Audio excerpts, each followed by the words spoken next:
time in the commentary box is Andrew Ryan. He's going to step in for this game with Rico Full. Guys, good luck. Have a good call. Qualifier 2 on the way in Group C. And I can tell you the news from the toss is that Gamblers SC, they won the toss, and once again, they're going to bowl. Thank you very much to Mr. Maximo. And yeah, Andrew Ryan, the Rhino himself, will be joining me in a short while. But yeah, I'm as surprised as Vinny is there. I think Gamblers, they slipped up for me in the last match against Alton when they won the toss and put Alton in. And they've done the same here. So they're backing themselves to be able to chase. But I have to say, they haven't shown that. When they've played their best cricket is when they have had a bat first. So that's an interesting one for me. One thing I can tell you, in that break that we had, that I did see some of the old Victorian boys, the champions of Jersey, and they were more than happy to be having a hit first. They were out there hitting a few balls in the sunshine, and they're looking forward to going out there and putting a big score on the board. I can tell you that. Beautiful day here today. Can I just tell you, it's probably the warmest day that we've had so far of this European Cricket League. Temperatures in, I think, around about 22 here at the moment, feeling a lot warmer under the sun. There is no issues with the wind here today, so I think when it's hit, it's going to stay hit. And how about that? Well, a few people were having a bit of a tingle early on, thinking we might have a golden ball. Well, the wind predictor here is saying 50-50 for this one. Well, I like the sound of that. So let's see if this one will go for a while. You know what's at stake. The Gamblers, they missed out in one opportunity to book their place in the final in the first qualifier when they went down to Alton. Alton 140 for 8. Gamblers 112 all out with 2 balls to go. And Oli and Kushkuma and Ranjit Narayan getting in the 20s. None of the top order really clicking. Will they be able to click this time around? Well, I'm interested to know what the thoughts are of Andrew Ryan, who joins me now in the box for the first time. Buenas tardes, Mr. Senor Rhino. What do I think of Rico? After having the first games, 2 games today to rest and sit and watch from the sidelines. I'm not sure what's going on here. I was the Gamblers winning the toss the last 2 games, chosen to chase on both occasions. I don't know what my decision would have been if I was the skipper. But anyway, Cambodge taking the new ball. Bowling to Jennings. Oh, well, this one has come out completely wrong. It's going to be a no-hit. Well, Nitin Cambodge is given the first over, probably because Junaid Khan, it just hasn't been working for him. So they don't go with Junaid. And Cambodge, well, this one slips right out of this. His sweaty palms, I think. Well, the only thing I can assume, Rico, is that he had the piri-piri chicken for lunch and he's left a bit of the sauce sitting on his digits. That one has slipped out in a spicy manner. Well, piri-piri, like it hot. Well, they are the Portuguese. They must like the piri-piri. This one's been sliced, and no, it's a call. Probably the right call, because I think he's running into trouble there. And now they think about overthrows. They're not going to get it. There's that was Shahidul Rahman backing up, but doesn't take it cleanly. Yeah. What are your thoughts, Rico, in terms of... I did have a bit of peri-peri, actually. It was lovely. Yeah. It wasn't a tribute to the Portuguese, but I do... You and I both love that part of the world, so very happy to have a bit of the chicken this afternoon. The origin of the piri-piri. Well, if you like it spicy, you're going to like this. This is nice and spicy. As John T. Jenner says, yeah, I'll have some of the piri-piri and I'll fire it out of the ground. 6 runs. It's interesting seeing the supercomputer's view on this game, Rico. I agree. I think it's a proper 50-50 contest. One thing you can definitely say about the old Victorians, they have gotten better and better as this tournament has worn on. I think certainly the discovery of our boy Jamie Watling as their power hitter in the middle order has been a huge addition to their team. And if this young man, Jonty Jenner, hasn't played an innings of substance yet, if he gets going, this team could be in big trouble. And that is a gorgeous strike over cover for a Maximo. It's a beautiful strike. So looks like the opening over for the Gamblers. Having the right person to bowl it has been an issue. It didn't go too well for Junaid, and it hasn't gone too well here for Nitin Cambodge as well. That is a big hit. It goes over the ECN studio with Daniel Weston has been doing some fantastic interviews. Short, whipped away in the gap. The chase is on. Iba, but he ain't going to get there. And that's 4 more. And runs coming freely against the Gamblers the same way that Alton did in the last match. Certainly is, and Jenna's got plenty of shots all around the wicket. Top draw batter, been around the county circuit for quite a few years now, despite being a young man still, but he doesn't have to overhit the ball. Natural timer, good power, and he can pick apart the field if he's got bowlers who are just straying a touch. Oh, well, bowler, that is a beauty. A monster strike. It sails into the clear blue skies of Andalusia. And it is a biggie, big six. I'll tell you what, Rico, one thing while I was sitting innocently during the break between games that I did notice, Mr. Maximo and Jonty Jenner in probably a 45-minute discussion. As Campbell charges in again, he's drilled straight.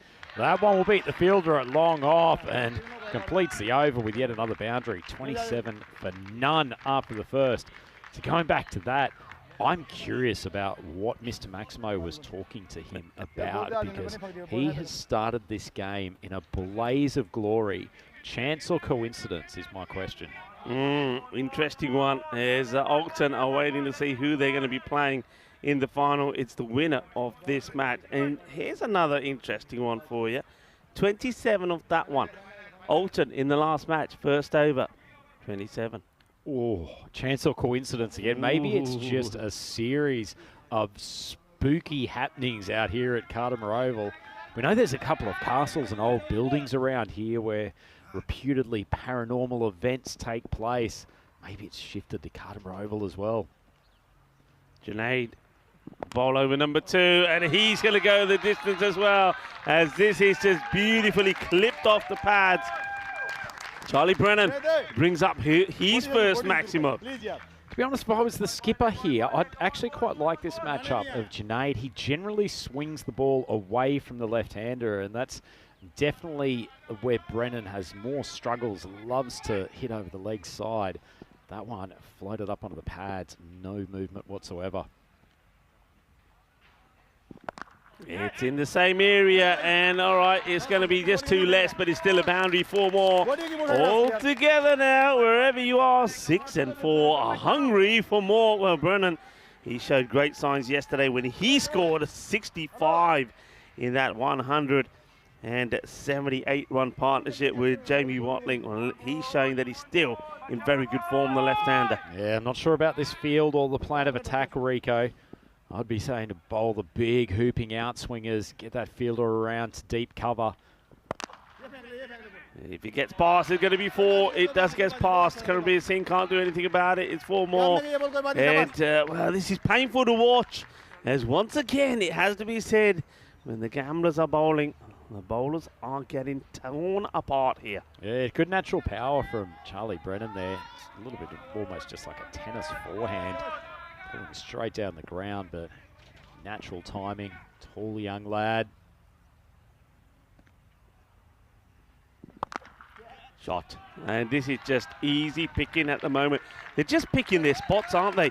Right, picking their spots. Say, right, nobody there. Thank you very much. I'll put that over there.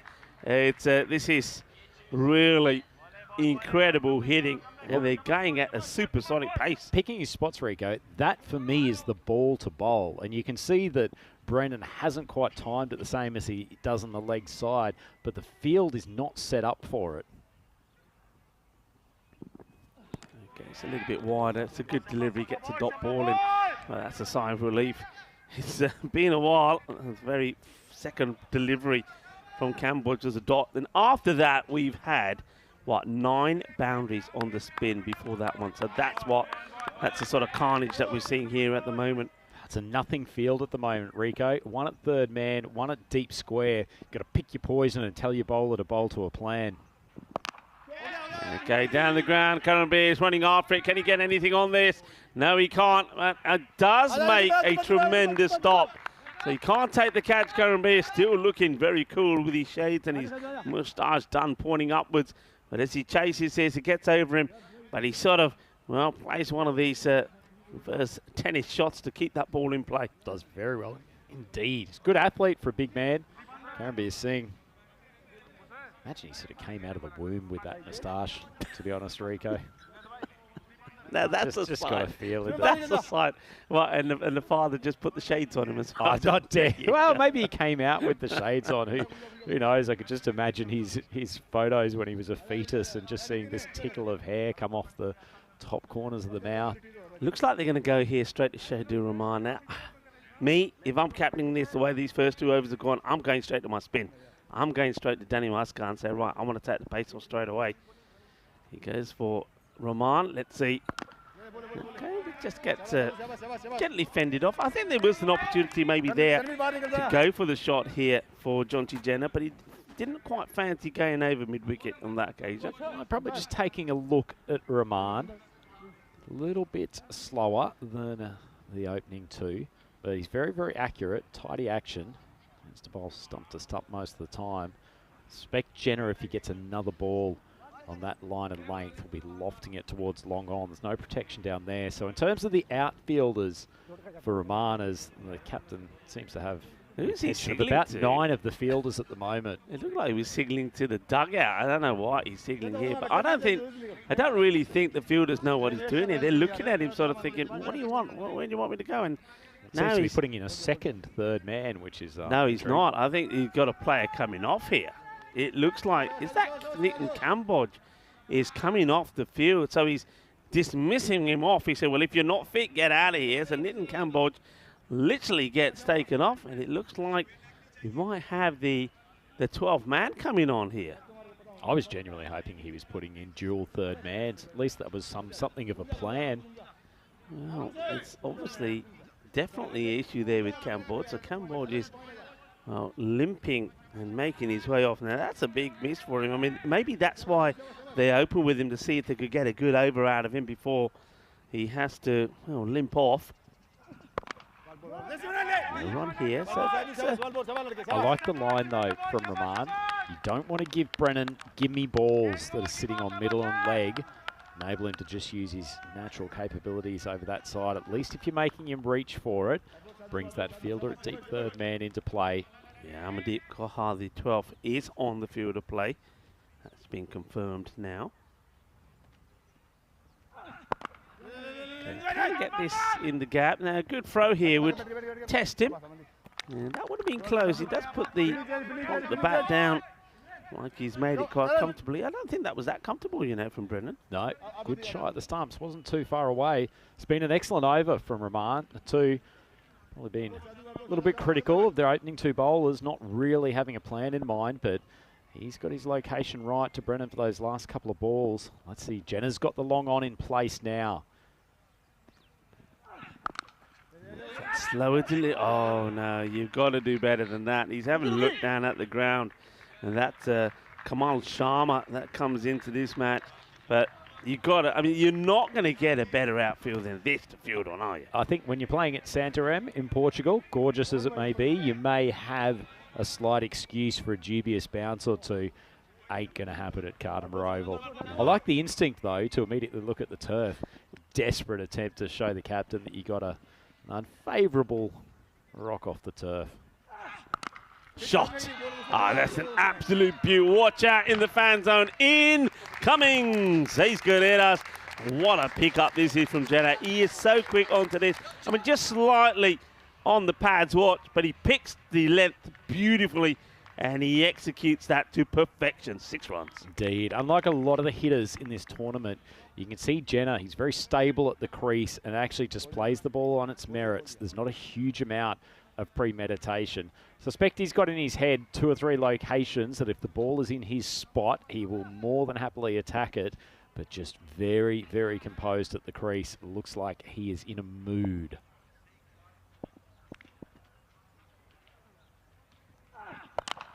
Short, and this gets punished as well. Maybe not quite as big as the one before. Well, it's another one that ends up in the fan zone. A lot of fans here at the moment, and quite a few of them supporting the Jersey champions. And, well, they'll be very happy the way the old Victorians have made a start here so far. They are rocking and rolling. And the score at the end of 3 overs is 65. I'm going to have a cheeky look to see what Alton were on at the end of 3.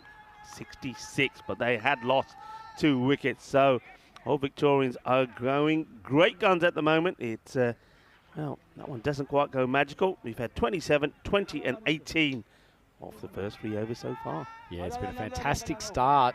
Tell you what, if you are Alton Cricket Club, you are sitting up in the hospitality area very happy that you haven't had to play this rampaging Old Victorian side in this game. Yeah. Said that they're getting better and better with each contest. Danny Lasgar, I think he bowled very well in the last one, but that's a lovely shot as well. So, well, Charlie Brennan, like he did yesterday, he's not letting his opening partner get away with it. Yeah, he's saying, I'm staying up there with you as well. That's a beautiful shot.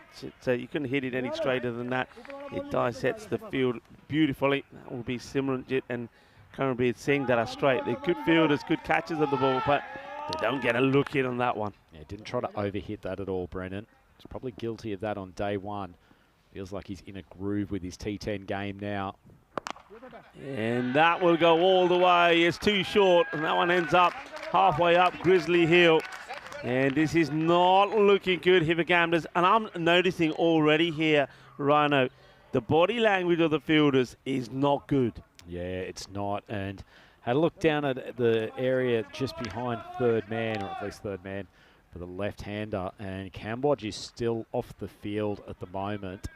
And given he's probably been their main spearhead with the ball, that's worrying signs for the Gamblers. Yeah, it certainly is. A very good afternoon to everybody that's joining in the chat. Well, throws himself at this one, gets a bit of it. It'll just be the single that gets taken. Yeah, hello to the likes of John Gray, also Dave. We've seen Steve Cook in there as well, of course. And, well, Conor Greenshields is looking at the moment and probably can't believe what he's seeing. As the Gamblers really are up against it here already. And we're only in the 4th over. Straight. Could this be a chance? No, just drops in front of Karanbir. So the first, probably the first real miscue that we've seen. And, that was from Jonty Jenner, but he survives. Nice bit of air from Ashka on that last ball. Just drew the mistimed shot from Jenner.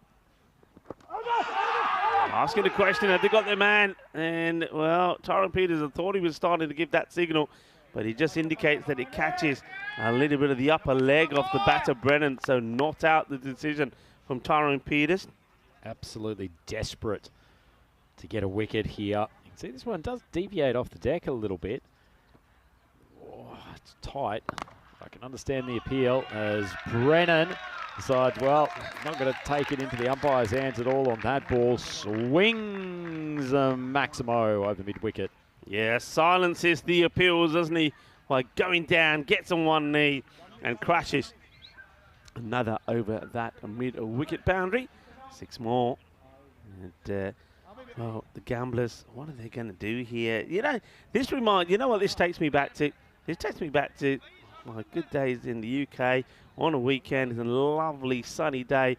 I'm stuck on the M25 making my way to the cricket ground. It is roasting hot. And while I'm sat there, I'm thinking, oh, Captain, win the toss and bat first. Win the toss and bat first. And you get to the ground. You turn up a little bit late because of the traffic. You get there and said, boys, what are we doing? And it says, the captain decided to take the field. Ah. It just... Despicable. Yeah, it just reminds me of that. I'm thinking, why would you do that? And that's what I'm thinking about the Gamblers here. I don't know why they would have wanted to chase. And, well, one thing for sure, they are going to be chasing plenty as this one. It's another big 6. And what a way to bring up your 50 as well. Jonty Jenner gets to 50 off just 13 deliveries. Well batted. Felicidades. Muy bien. Que innings SOS for Jonty Jennings. Yeah, Shaba. Both बढ़िया batting करी अपनी half century पूरी काली 13 ball of the pitch. Absolutely delightful innings from Jenner. He is a class bat, and we've seen some wonderful shots all around the Cuddamore Oval from him this game. Plenty more to come. And that is big. Well, that is going to have our camera crew in the tower ducking and diving for cover. He hit it as straight as it comes, and that flies through the skies here above Cardamom. 6 more. I'll tell you what, Rico, you just see it in Jonty Jenner's eyes. He's sized up, seeing, I reckon he's ready to swipe right on this matchup. Dead straight, enough pace to work with. He's liking these deliveries. That's going to be a wide from Karambir. Goes for that Yorker, but loses his shape and his line. I suspect, on the other hand, Karambir Singh would like to swipe left to take Jonty Jenner out of the equation, but I suspect he's going to have a little bit more damage done to his figures before this over's out.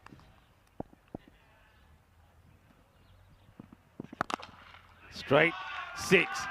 Easy as that. He's just smashing them so well at the moment. And Jonty Jenner, we know his class. We know all about this guy. He's a confident hitter of the ball. We know that he played a very good knock in the European Cricket Championships, the Euros of cricket, when he made a fine 43 not out against Germany. He scored 155 runs in that tournament. And he looked the business then, and he's looking pure class here as well. And that's a nice shot. They have got a fielder out there, so it will just be a single. How do they stop? I mean, what do they do? I mean, gamblers, I mean, if you're the captain here, Rhino, what are you thinking? What's the game plan here? Because there doesn't seem to be one. No, it doesn't seem to be, and I guess the sameness of the bowling attack without Cam Bodge is probably hurting them at the moment. Karambir bowls a good pace for the sort of typical batsman in this competition, but Jenner has just faced the likes of him before. He probably feels a bit like a bowling machine. Brennan has struck a lovely cover drive. That's once again typical of when he bats at his best. He's not trying to overhit the ball. He's such a natural timer, and he gets his wrist through the ball really quickly and just beats the despairing diver, the cover fielder. Yeah, Mandeep. Ball the puri dive the mari. Effort the sigi ball stop karnu, but ball chal gayi, chauka lag gaya. 4 more. 24 off the over. There's still a ball to go. And Karambir Singh, well, even the moustache looks like it's giving up here. It's going downwards. And this one is a chance. Oh, he misses it. Oh, he loses it in the field. That's a real opportunity. Ankush Kumar, I was watching this. I don't know you'll see this on the camera, but he moves really late. He doesn't find it. By the time he finds it, he's lost it and loses the opportunity. He does save the boundary. But that is the first real chance, and Brennan, he gets alive on his way to a half-century as well. Well, I'm Rico Fulham here with the Rhino himself. I got to say, at the moment, there's a little bit of carnage out there. We're at the halfway point, 108 on the board already. Yeah, it's not quite point of no return for the Gamblers. They actually did a pretty good job reeling Alton back in at various times throughout their innings, but Cam Bodge being injured is a big loss. And that last ball, where there was the opportunity to send at least one of these two back to the sheds, fielder almost headbutted it coming in from the deep mid-wicket position.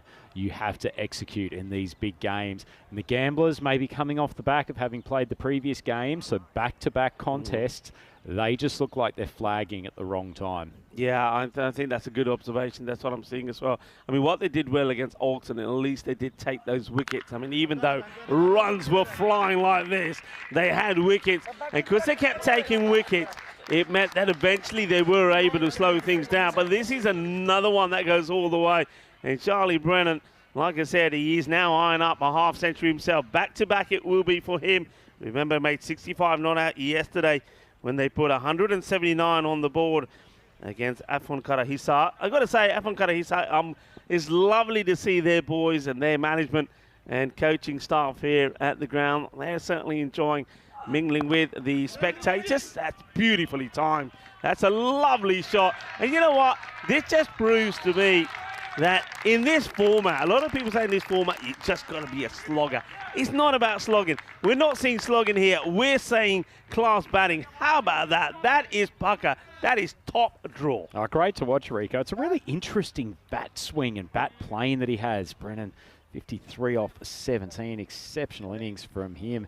It's unorthodox, to say the least, but he gets the full face of the bat no matter where he's playing. Hits with such natural timing. I still think that if you're the bowling unit, you've got to prey on him outside, off stump, particularly if bowling a few change-ups out there, just see if you can get him to hit through the ball early. Notice there's not a single fielder. There is the third man on the 30, but no one deep, so they're trying to protect in front of the wicket, almost like they don't think they can draw a false shot. That's a better delivery from Jay Prakash. The Yorker length gets dug out. And, you know, as I was saying before, with the shot that went for 4 from Brennan to bring up his half-century, that there is a place for stroking the ball around and, you know, the authentic timing shot. Likewise, there's a place for the Yorker. No matter who you're bowling to, if you get the Yorker length in, that ball ain't going to the boundary. No, certainly not. I think for Jenner, you've got to at least try to not give him the gimme balls. So nothing short of a length on his hip. Try not to give him the one that he can just stride down and hit a full-length ball on middle and leg. Maybe just going back to almost first principles of fast bowling. Try to hit the top of off stump, see if you can draw a false shot. Okay, this one is going to, well, I thought for a moment it was going to hit the giant European Cricket Network ball, but it just misses it. But he's hit straight so well. When you have a look at his wagon wheel a little bit later on, have a look at how many shots he's played like this. He's hitting them slow well, he's clearing the field, but I still think if you're going to try and get him, one way maybe is you put that Southern Cross field in. You get 3 men there, and you hope he's going to miss time one, and you get a chance to catch him out. Oh, he ain't mistiming much at the moment. Just see, he's almost just in pre-season, just hitting against a bowling machine. Oh, well, what a shot this is. Well, this is like carving the turkey, isn't it? He carves that over for 6 runs. That's a glorious strike. And it was around about this time yesterday, last night, when Jamie Watling was in the 50s, and I said the way he's batting, it wouldn't surprise me if he goes all the way. And I'm saying the same here about Jonty Jenner. If he keeps going this way, he's getting to a ton. Yeah, indeed. Well on his way. At least to credit the bowler there, Prakash, that feels like to me a better line to Jenner. He's having to open the bat face, put a bit of risk taking that from about a foot outside off stump. At least you're just not bowling straight into his corridor. On the other hand, if you're going to bowl that line 3 or 4 times and over, then at least have a field set for it. Whereas ultimately at the moment, Rico, it just feels like the skipper is just in full defensive mode. Yeah. I can understand it. You're going for 21, 22 runs and over, but there's no real attacking plan. And so the batters just essentially having their way with this bowling attack. Yeah, I agree with you. For example, I mean, Daniel Lashkar wasn't the worst of overs from him, but they don't bring him back. They're going to try somebody else with a bit of spin. He's put the lid on. He's standing up. It's going to be Ankush Kumar. But they need something to happen pretty quickly here. I mean, look at the expected score at the moment. Talking about 194. I think the highest score that we've had in this European Cricket League is 183. So they're well on their way. And if they keep hitting like this, they're going to get there. That's another thunderbolt of a shot from Brennan. Look at the acceleration from Brennan. I mean, he was a long way behind Jonty Jenner at one stage. And now, well, look, he's catching him up pretty rapido. Doesn't he play that forward pull better than most as well? I mean, ball's sort of just getting up into a slightly awkward zone, above stump height, but just keeps the bat faced, flowing the right direction. This is firmly hit, and that is going to be 4 more. I mean, the fielder is probably a couple of meters, say 3 meters away from where that ends up, from where he's starting from, but he's hitting the ball so well that you're not going to stop it. Well, I was talking about Jonty Jenner getting to the magical 100 mark. With Charlie Brennan, he's probably not that far behind. We could have 2 batters that go on and put us 100 on. Wouldn't that be something? I think that'd be the first time ever. That'd be incredible stuff, particularly in this important game. Ooh, a rare dot. Good take from Kuldeep Gulai, the captain. Better ball too, Rico. Better ball. A little bit more zip on it. That wide corridor outside off stump. Field's still not set for it, and I'll keep on moaning about this, but honestly, how do you get to this game, Rico, and not have more of a plan in place? You've seen these batters for 5 games now. I'm slightly disappointed, to be honest, and this Gamblers team has played so well throughout this tournament. How the world turns, taking down the undefeated Alton last night, probably keeping them to a gettable target in the first game this morning. And yet here we are, that they're being obliterated in the first half of this game. Yeah, they are, and that's after being blown away by Alton in the last match. Remember that these 2 teams have met before. In fact, they started off proceedings for Group C. It was match number 1. Gamblers made 109 for 6. Karanbir Singh made 40 of 18. Also took 2 for 15. He was the player of the match. Old Victorians, they finished on 94 for 8. So it was a win by 15 by the Gamblers. So once again, even when you look back at that, why are you winning the toss and putting them in? It just doesn't make any sense. So, you know, I'd love to sometimes get inside the mind of the, whether it's the captain or the mind of the coach or the, you know, somebody's made a decision here on 2 occasions. Firstly against Alton, then secondly against the Old Victorians here. Teams that you've beaten before batting first, and yet you reverse things around completely. Doesn't make sense to me. Kumar, he's going to get whacked out of here. It wasn't a bad over until that one. That one is absolutely annihilated. In fact, beg your pardon. Yeah, that is the end of the over now. So it's not going well. Runs are coming freely. And I just don't know where you stop the rot here. 149 without loss. And Charlie Brennan and Jonty Jenner going great guns, both of them in the 70s. Great stuff from the Jersey Bats. Plenty to look forward to too, Rico. Obviously, tomorrow, Wednesday. It is always good to know what day of the week it is because we do tend to roll through them out here in Cardamom. But we have the Group D teams. They're all arriving into the Sunset Beach Hotel today. Defending champions Drua, and also like the look of Empire Cricket Club from Finland. They've got quite a few national team members. As Jonty Jenner just once again pops another 6 casually over long off. So plenty to look forward to tomorrow, but you talked in the last over about getting in the mind of the skipper. Yeah. I'll hark back to the fact that clearly psychologist Maximo has gotten in the mind of Jonty Jenner, cleared it completely of any doubts, and he is playing with immense freedom up to now 83 off 21. Could we lose Maximo to being a travelling player psychologist? You probably find he was talking more about food, but anyway, we'll give Maximo some credit. Yeah, Maximo, of course, he will be. Don't worry, he will be back. He'll be doing the final with yourself.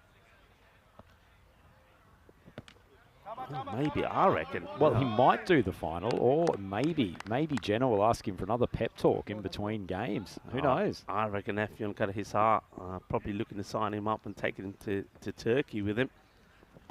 Okay, a couple of dot balls here. So they go back to Danny Uskar, and I was quite surprised they didn't go back to him straight away. And all right, so far, he's not the worst of overs. The boundary of the first ball, which is an amazing hit for 6 and a single, but Charlie Brennan, 2 dot balls against him now.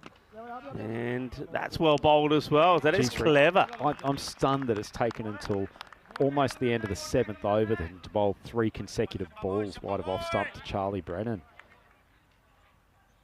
Ashgar figures at least passable in the context of this game, none for 25. Well, he had to get hold of one, I suppose, and he does after a couple of dots. Daniel Uskar, now, he sort of arches over in sort of agony and disbelief, and, well, he's a little bit disappointed. But, look, he can be pretty proud of his figures. At least he's tried things. He has beaten the bat a few times. Sometimes, you know, as a bowler, you just got to take your hat up to the batter and say, look, I put it in places, but I've had a field set. The guy's just hit it better. He's hit it good, he's hit it big, and he's cleared it. So what else can I do? 162 without loss. Did Rico Fall do that during his express bowling days? I can't see that. I mean, there's times, and I think Rhino, I think you notice it. There's times when you bowled well, and, you know, there's been inside edges, there's been a snick that hasn't been taken, there's been good balls that you've set a field for, and it's gone over the 2 men at long on, long off, and you just say, you know, what more can I do? I'm bowling in the right areas. The guys are just hitting the ball well. And you will always come up against guys that are just hot. They're in form. And they've just had a great day. They've had a blast. What can you do, Rico? You turn around to mid-wicket and call and say lucky expletive just to let him know that you think he's gotten away no matter how good the shot is. Yeah. But the other thing is, and don't forget, cricket very much a team game, that when you have that, this one is going to be 4 more. What a lovely shot this is. Well, you can bowl wide of off stump, but if you're going to bowl a half volley, it's still going to be pumped. Both in the 80s here. I reckon the issue here is Rhino, that there may not be a century here because the two of them are like going light. If you have a look, Brennan's faced more balls. We're in this the 9th over. So is one of them going to sacrifice actual ball time and give it to the other? So the century's on. And at the moment, I think that's what we might see. We might see Charlie Brennan. Well, he's put this on top of the practice nets where they were hitting the ball before. What a huge hit that is. So it's Ranjit Narayan who comes in, but Charlie Brennan now, he is rocking and rolling. He moves to 87. I'm going to go all Corey Rutgers on you here, Rico. God. I'm going to say that Brennan's going to knock up a ton this over, and then he'll just leave the next one to Jonty to try to bring up 3 figures. So we have a look at the highest team totals. May not get to that that highest total of 257. That was an incredible match. Okay, this is probably a chance. It's a miscue. And it's taken. That's a really good catch. Under pressure, nothing going your way. And I think most people thought, nah, it's going to go down. It's been that sort of day. But the man who's on the field of play, who came on as the 12, has taken a great catch. That's well taken by Amardeep Kaur. That's a sensational catch, actually, Rico. Obviously, shame for Charlie Brennan, the end of an outstanding innings. So, should have kept Macquarie Rutgers tight. I was going to say it was because Corey wrong again then. I'll blame Corey for that one. But either way, it's some superb hitting from Brennan. But this ball sat in the air for an eternity. Looked like it swung away from Cocker at one stage, but kept his balance, kept his eye on the ball, executed a pretty sweet little army roll to finish things off. Excellent catch, probably just 8 overs too late for the Portuguese. Yeah, I mean, it's a great catch. It's Ranjit Narayan who will get the wicket, but what a fantastic knot that is from Charlie Brennan. 87 of 31, and remember yesterday he scored a half century as well. All right, so here we go. 2 balls to go here. Now, the man who did and has scored a ton in this European Cricket League is the man who comes out now. It's Jamie Watling. And he's going to smash this against the stumps. And he will get a single to give 1 ball here to Jonty Jenner. And I suppose he would love to smack this for 6. Man, who knows a few things about scoring a ton after this week, Watling? Definitely Watling. Well, Watling now has to be the man who has to provide the strike to Jonty Jenner. Mind you, I think Ranjit Narayan says he ain't there yet. He still needs another 16. And that is a lovely shot. We'll make that 16 into another 12 required. End of the over. Jonty Jenner is on 88. The score 178 for 1. And he'll be wanting the strike back straight away. It's an interesting one though, isn't it? How does Watling play this? If he sees the ball there that he would normally crunch for 6, does he play his shots and get the boundaries and forget about Jonty Jenner at the other end being so close to 100? What are you thinking here? Look, I think it should get taken out of Watling's hand. Jenner should just go to him and say, do not worry about the century whatsoever. You see the ball, you hit it. Yeah. I will say I also probably need to sit down and calm myself after that last shot from Jenner. Having a look at the field there, it was not a massive gap that he thrashed that ball through, but it was so well placed and so well timed. Exquisite batting. Okay, well, that's a single that Jenner wants. And look, we're admiring fantastic batting here. Of course, this contest is not over. It's going to be an incredible chase for gamblers if they're going to do it. It might end up being the record chase that the most that we've ever seen, which I think is about 180-ish. Okay, Karanbir now bowling to Jonty Jenner. Jenner, he hits this hard. Simranjit comes in. It's just going to be a single, or is it? He wants it. Oh, that's brilliant running. It's not the best bit of fielding, I have to say here, from Simranjit Singh. Having stopped it, the batters are only looking for 1. There's no need to throw it in like that. Well, that little bit of misfielding, the extras there, the buzzers there, means that Jenner goes back on strike and he gets 2. He's on 90. Short, he gets beaten outside the off. Dot ball. Nice ball, actually, for Karanbir Singh, but you're right in that last ball, Rico. That would infuriate me if I was a skipper. See, we've had Conrad Greenshields, our good friend from Portugal, in the chat. Conrad, let us know what you thought of that one, because it's just ludicrous stuff. There is no opportunity for a run out there. You've got the star bat off strike, and then you just hand it back to him. Oh, yeah, baby. Now I'm having kittens. This is what I'm talking about. Sun, sea, sand, and sexy cricket. As Jonty Jenner says, right, it's time to pull out a little bit of showtime here at the Cardamom Oval. The reverse Malachi, and he gets 4. Oh, Rico, you could set up an OnlyFans channel and just have that shot replayed over and over again, and you'd have people pay good money to subscribe to it. Saucy stuff from Jenner. 6 short of a ton. Can be a thing. Can he prevent him doing it? 2 balls to come in the innings. And he's going to get it. Big style. Everybody stand on your feet because we've seen another century, and it's another player from Old Victorians to do it. Well, last night we saw Watling do it, but today it's a different man. It's Jonty Jenner. Comes good, gets 100. Congratulations. What a knock. Just have a look at the wagon wheel. He has played shots all around the park, and I'm liking the fact that Kulikulaya, the captain of Gamblers, is there to congratulate him. Absolutely superb. Ah, sensational stuff, Rico. I'm glad we had the opportunity to see the best of Jenner. And this is played out to Simrajit. You may want to hold on to this one. Well, all right, that's clever from him this time. And that's good thinking. I think the batters do well as well. They don't want to run each other out unnecessarily. So they see it's a good throw from Simrajit. He's actually thought about it this time. He throws it to the keeper, and the batters decide that one will do. Well, I tell you what we'll do as far as the Old Victorians, the Jersey champions, they'll say 192 will do us very well. 192 for 1. And the talk is all about the batting from them again here today. We saw a fantastic century from Jamie Watling last night.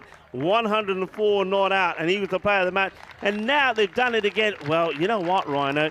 They're going to start saying that if we get to the final, they want me and you doing it. Never mind Corey and Vinny, because we're bringing them the charm when it comes to their batting. Oh, so look at Maximo.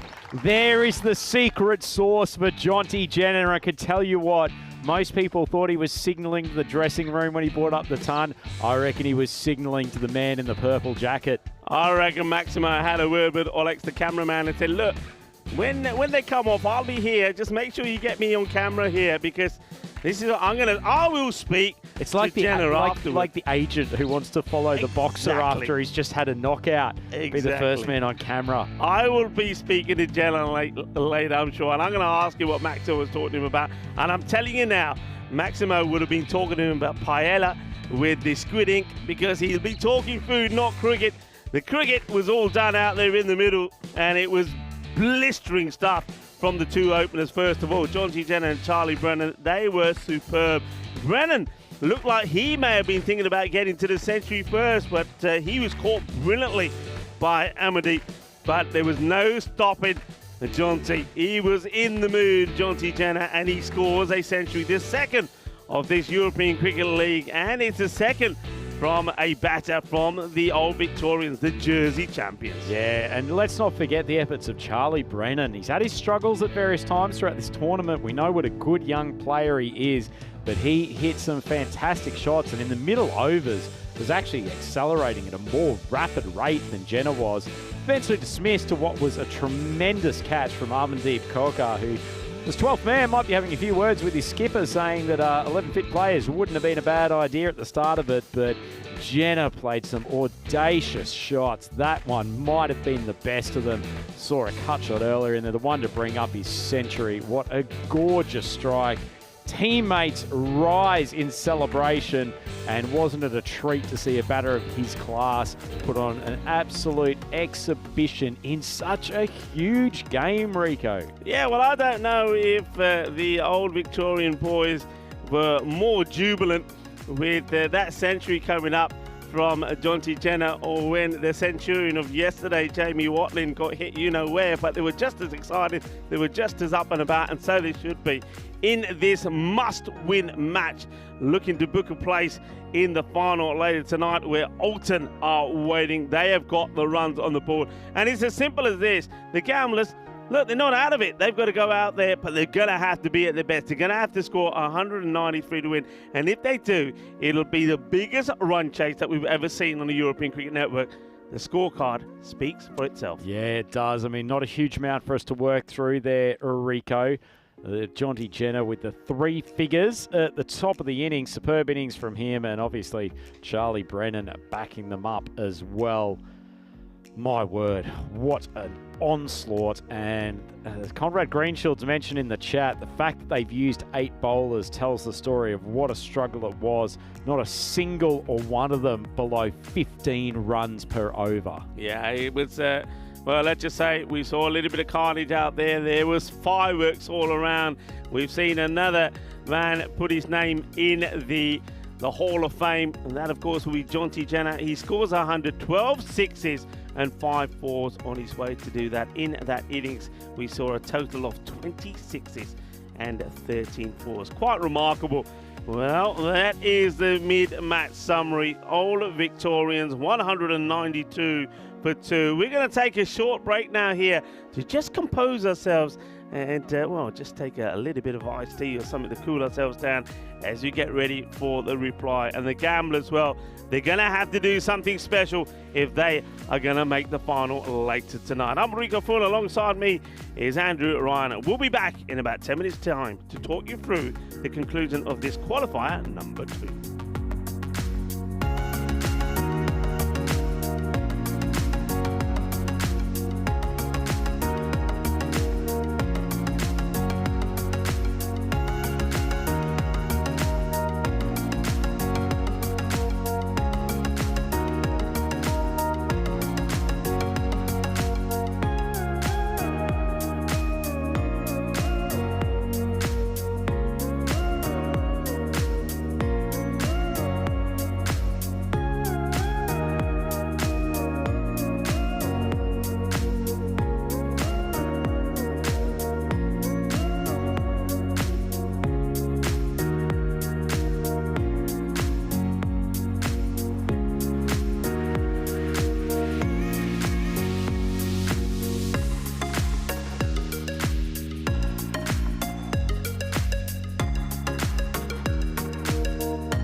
The European Cricket League is proudly brought to you by Dream 11, HCL Software, La Junta de Andalucía, Paramatch and Norcane. And the official charity partner, Share the Meal by the United Nations World Food Programme. Hello viewers and welcome back to what has been an extraordinary qualifier number 2. All Victorians have found their form with the bat in the last couple of days. We saw them blast 179 yesterday with Jamie Watling scoring 104 against Afon Karahisar, the Turkish champions. They got a 10-wicket victory over the Academic Sofia, the Bulgarian champions, this morning when they chased 55 without losing a wicket.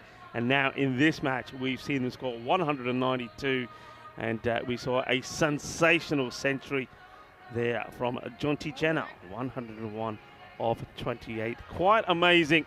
And that means that the Portuguese champions, the Gamblers, they're going to need a record run chase here to be victorious. 193. I'm Rico Full. Alongside me, once again, is Andrew Ryan. Rhino, it's very improbable, but not impossible. Not impossible by any stretch. It's a steep target, but the Gamblers stronger with the bat than they are with the ball and in the field. I think it's fair to say. They're throwing everything at chasing this target, and they've got Karambir Singh out there to accompany the skipper, Galea, who's at the non-strikers end at the moment. Probably these two will need to not only get them off to a fast start, but both play in innings of substance. Obviously, Ankush Kumar, who batted very well yesterday, he's there. Simranjit Singh can add some power. Well, you need a little bit of luck. You need a poquito de suerte, and that's what they start with. They're firing with Karambir Singh and the captain, Kuldeep Gulaya. Karambir, we know that this guy is quite sensational if he gets going. It's a man that has scored back-to-back centuries in Austria at that Seabarn cricket ground. Well, he starts with a 4. And I had to mention, well, there's the bowler, Scott Simpson. It is International Scott Day today. Is it really? Yeah, it is international. So as in Scott the name, Scott the name, not like celebrating Scottish people? No, Scott the name. So if your name is Scott, wherever you are tuning in from, it's your day today. So happy International Scott Day. So maybe Scott Simpson is going to have a good day. Well, it might, because this could be a wicket and it will be dropped. And well, Lewis Kelly, the reaction from the drop is quite comical, actually. He can't believe he's dropped it. Let's go, boys. Well, it is International Scott Day, and as I mentioned it would have been perfect timing for him to pick up the wicket, but he doesn't. Karambir gets alive. He gets dropped on 5 as Lewis Kelly puts it down. Yeah, one that he should have taken. It's a good fielder, young Lewis Kelly. Tell you what, if it's International Scott Day, we might be renaming it International Jonty Day. Yeah. The way that young Jonty Jenner played in that first innings. But see if Scott Simpson can come through with a few wickets to justify retaining the celebratory day. Shots, well, this is what they need, a few of these. Well, that one's halfway up Grizzly Hill. Nice shot from the captain. Kuldeep Gulaya starts with a Maximo. Yeah, and make no mistake here, if this target was 155, 160, you'd be probably saying it's an even bet. The Gamblers have found the boundary with regularity in this tournament. They've got some power players in their top order, just having to keep that pace up for so long in a 10-over game. There you go, as I suspected. The highest we've had is 183. And, well, they're going for it, aren't they? This one is going to be 6 as well. Manos, arriba, Vidro. Porque eso es 6 más. Well, the captain, Kuldeep Gulaya, says, you know what? I'm not giving this up. I'm going to be hitting 6s for fun as well. Yep, a lovely strike straight down the ground. He's got some shots, Galea. Not a one-dimensional batter or whatsoever. Banks this one in. It's a swing and a miss. You got to swing at these. I mean, once again, you're hoping to do what Karambir does, get a bit of the edge, and it flies away. Nilkesh Patel, the match official, is out there with Tyron Peters. Nilkesh just having a chat there with the bowler, Scott Simpson, and saying, that's your one for the over. Loving that shot. Look at that. You can see the reflection of Martins there in the shades.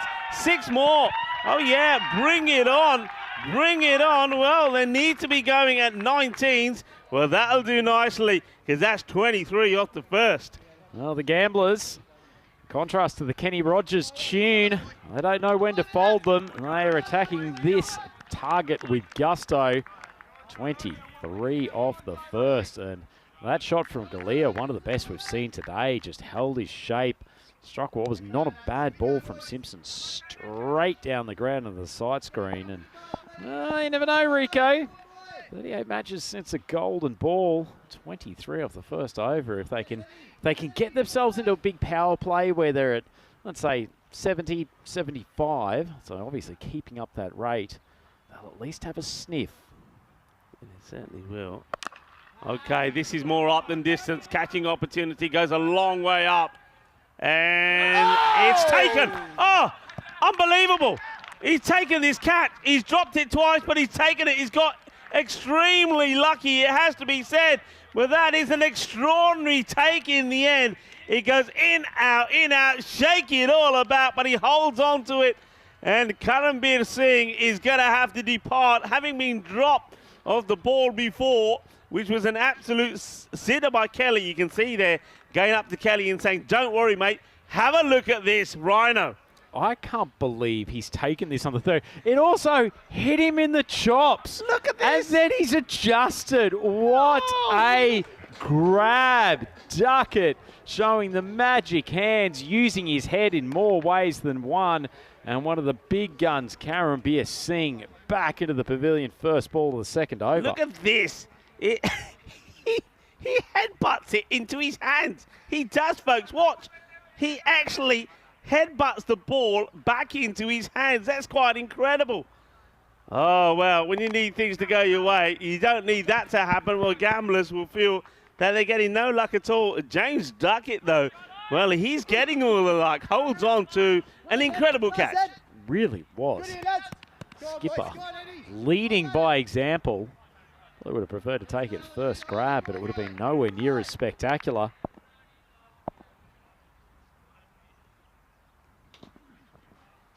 Going to probably be a wide. It is. You can see Tyrone has a look and thinks about it. Says, nah, I've got to call those. Anything that's there or thereabout. I like Giles, though. Man up to my own heart with the way he bowls in T10. Really tries to hit the pitch hard, probably just slightly back of a length, but with enough swing just to keep the batters honest. Oh, well, not for the first time. It's going to be an edge. That's going to go to the boundary. Well, Karambir Singh started with a boundary like this, and now Kuldeep Gulaya gets one as well. You just know that they're going to be swinging the bat hard at anything that's going to be that sort of length. He gets unlucky. Does the bowler. Mala suerte por el bowler, por la lanza, pero buena suerte por el batedor. Yeah, don't worry about the result of that one, Giles. It's good bowling. He knows Galea's going to spray that front leg out to mid-wicket. That was well delivered. And this one is going to be, I think it goes all the way. It does. Horns from Tyrone Peters. There he is, giving the signal. Manos arriba, arriba, arriba, 6 más. And they're not going down without a fight. No, they certainly aren't. The only thing I'd say for Jersey here is that, I mean, Giles has a plan in his head, and actually those last 2 balls have both been pretty good. It's just that you've got the fielder out there at deep mid-wicket. I'd almost open it up for Galea and say, be my guest. Take a swing over there. And this one, yeah, I'm with you. I'm just also thinking the way that Kuldeep hits the ball is I'll challenge him and say, right, okay, I'm bringing my mid-wicket in, and that way you push him back your long off. Yep, because agreed. he does like to hit in that area. And especially with the bounce and away movement that Giles is getting. And this one is going to be a wide again. But once again, I don't mind that. He's got a plan. And this is the thing we were saying when gamblers were out in the field. Where's the plan? We didn't see the plan. Here, all right, it may not be executed because of the swing, actually. He gets a lot of swing. So it may not have got that right, but he's got a plan. You see what he's trying to do. Absolutely, and he's probably really irritating Galea at the moment because he's not giving him what he wants. Okay, that's up in the air, and that's what we were talking about. He's going to go in that area, and that's clever bowling. I think he takes the pace off this one, if I'm right, and that allows him to get the wicket. So Kuldeep Gulaya, after playing some nice shots, he's going to go for 28. Yep. Excellent bowling from Giles. You can see that one just a touch closer to off stump, still outside. A little bit of late swing, as you say, Rico. May have just held it back a touch. Galea into his shot too early. pops it up. Really clever bowling and a good over, full stop from Edward Giles. So he takes 2 for 13. Gamblers now up 36 for 2, and the finger wag of approval from Andrew Ryan in the commentary box. Well deserved. There is no more, I think high praise one can receive in the world of European cricket T10 bowling. Well, you're doing the bowlers. Vinny Sandu is doing the batters. Well, what's left for me? I'll do the fielding. I'll do the fielding. I think Corey's the professional fielder, isn't he? So he says. He keeps going on about that. He's the very first player to have taken a catch on the European Cricket League. And that was back in, of course, 2019 when he was playing for VOC Rotterdam. That's hurt him. That's hurt him. This is not good. He has got that glove off very, very quickly. So there's issues here for Kumar.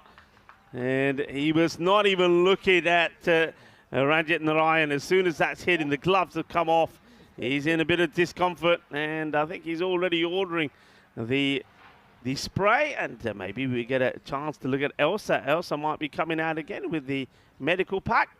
No, this definitely isn't Elsa. It's Elsa's colleague. Let's have a look at this. He's sprinting, isn't he? That was a nice ball, though, from Pullman. Really swung in quite late. Obviously, not great news for the batter, Ankush Kumar. Traps the finger between him and the bat. So that one always hurts when you get your finger trapped like that. Here comes the spray. Didn't realise that the paramedics in Spain painted their shirts on. Nice. There you go. Okay. Well, they've obviously got causing a few heart flutters amongst the ladies in the Malaga community. Alistair won't like that. Alistair won't like that. Hall of Fame for centuries updated. There you go. Look, 2 men from Old Victorians. J.B. Watling yesterday and now Jonty Jenner. Congratulations, boys. Yep. Some good hitting over the last couple of days from a team that really struggled a little bit with their power batting earlier in the tournament. As Pullman floats one outside off stump. False shot, but it will spin away to the boundary. Not a bad chase, though, I mean, from Pullman. First ball, rocking in-swinger. It's obviously struck him on the glove, and then the next ball shifts it right across. And Kumar not in control of the stroke, but does get a boundary. Yeah, Pullman's a good bowler. He's a young bowler. I saw him bowl very well when he was playing for Jersey. Oh, there's that swing again, and just dropped short of the fielder. Here comes the throw. Not running particularly fast, and Ryan will get a chance to face up here now. But yeah, he's a good young bowler. He took 3 wickets, didn't he? Earlier today. Have a look at this field, though, Rico, and just coming back to thinking cricket. Theo Pullman relying on his big hooping in-swingers. Captain backed him up, got deep mid-wicket, and probably a relatively wideish fine leg as well.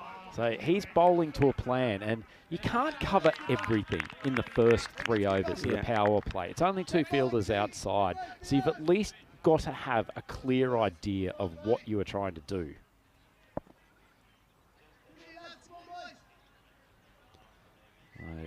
Good start for him, only 6 runs off the first 4 deliveries.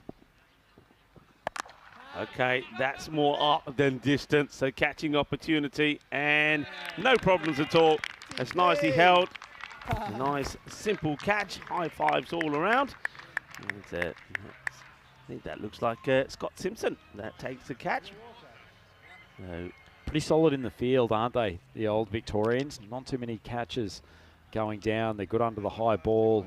Group of young athletes that move well, and they have put in a performance to be very proud of so far in this game. Yeah, nice catch. In fact, that's Edward Giles that takes the catch. Nicely done. And another wicket and reward there for Theo Pullman. As I was mentioning, Theo Pullman did take 3 for 9 in the earlier match in the demolition of Academic Sofia this morning. And, he's in the wickets once again. And it's going to be an early dismissal this time for Ankush Kumar, which is a pity because he's batted well. He would have liked to have done better.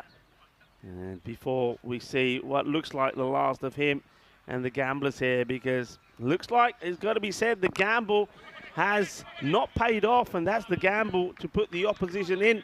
They've done it twice, and on both occasions it did not work. Yeah, it certainly hasn't. I suspect they could look back and probably revise a few things they have chosen to do in these games, Rico. And Ultimately, it may seem like a game of biff and bash, this T10 cricket, but tactics are such a huge part of it, and can't help but thinking the old Victorians have well and truly won that tactical battle. Yeah, big time. 42 for 3. I mean, this, you know, we'd probably at times say not the worst of our power plays, but when you're looking for trying to get 193, you can see that they're a long way behind. That rate is already past the point where they're going to go magical every single over. Bit of spin now for young Kelly. And that's hit pretty well. That's going to disappear. And need a few more of those. It's a nice shot from Narayan. Certainly was. He's a pretty good striker of the ball. You really want these sort of guys coming in with 2 or 3 overs to go. Not trying to have to build up the total from 3 overs inwards. The Gamblers up 48 for 3. A long way to climb to get this target. 145 required from the 41 balls remaining.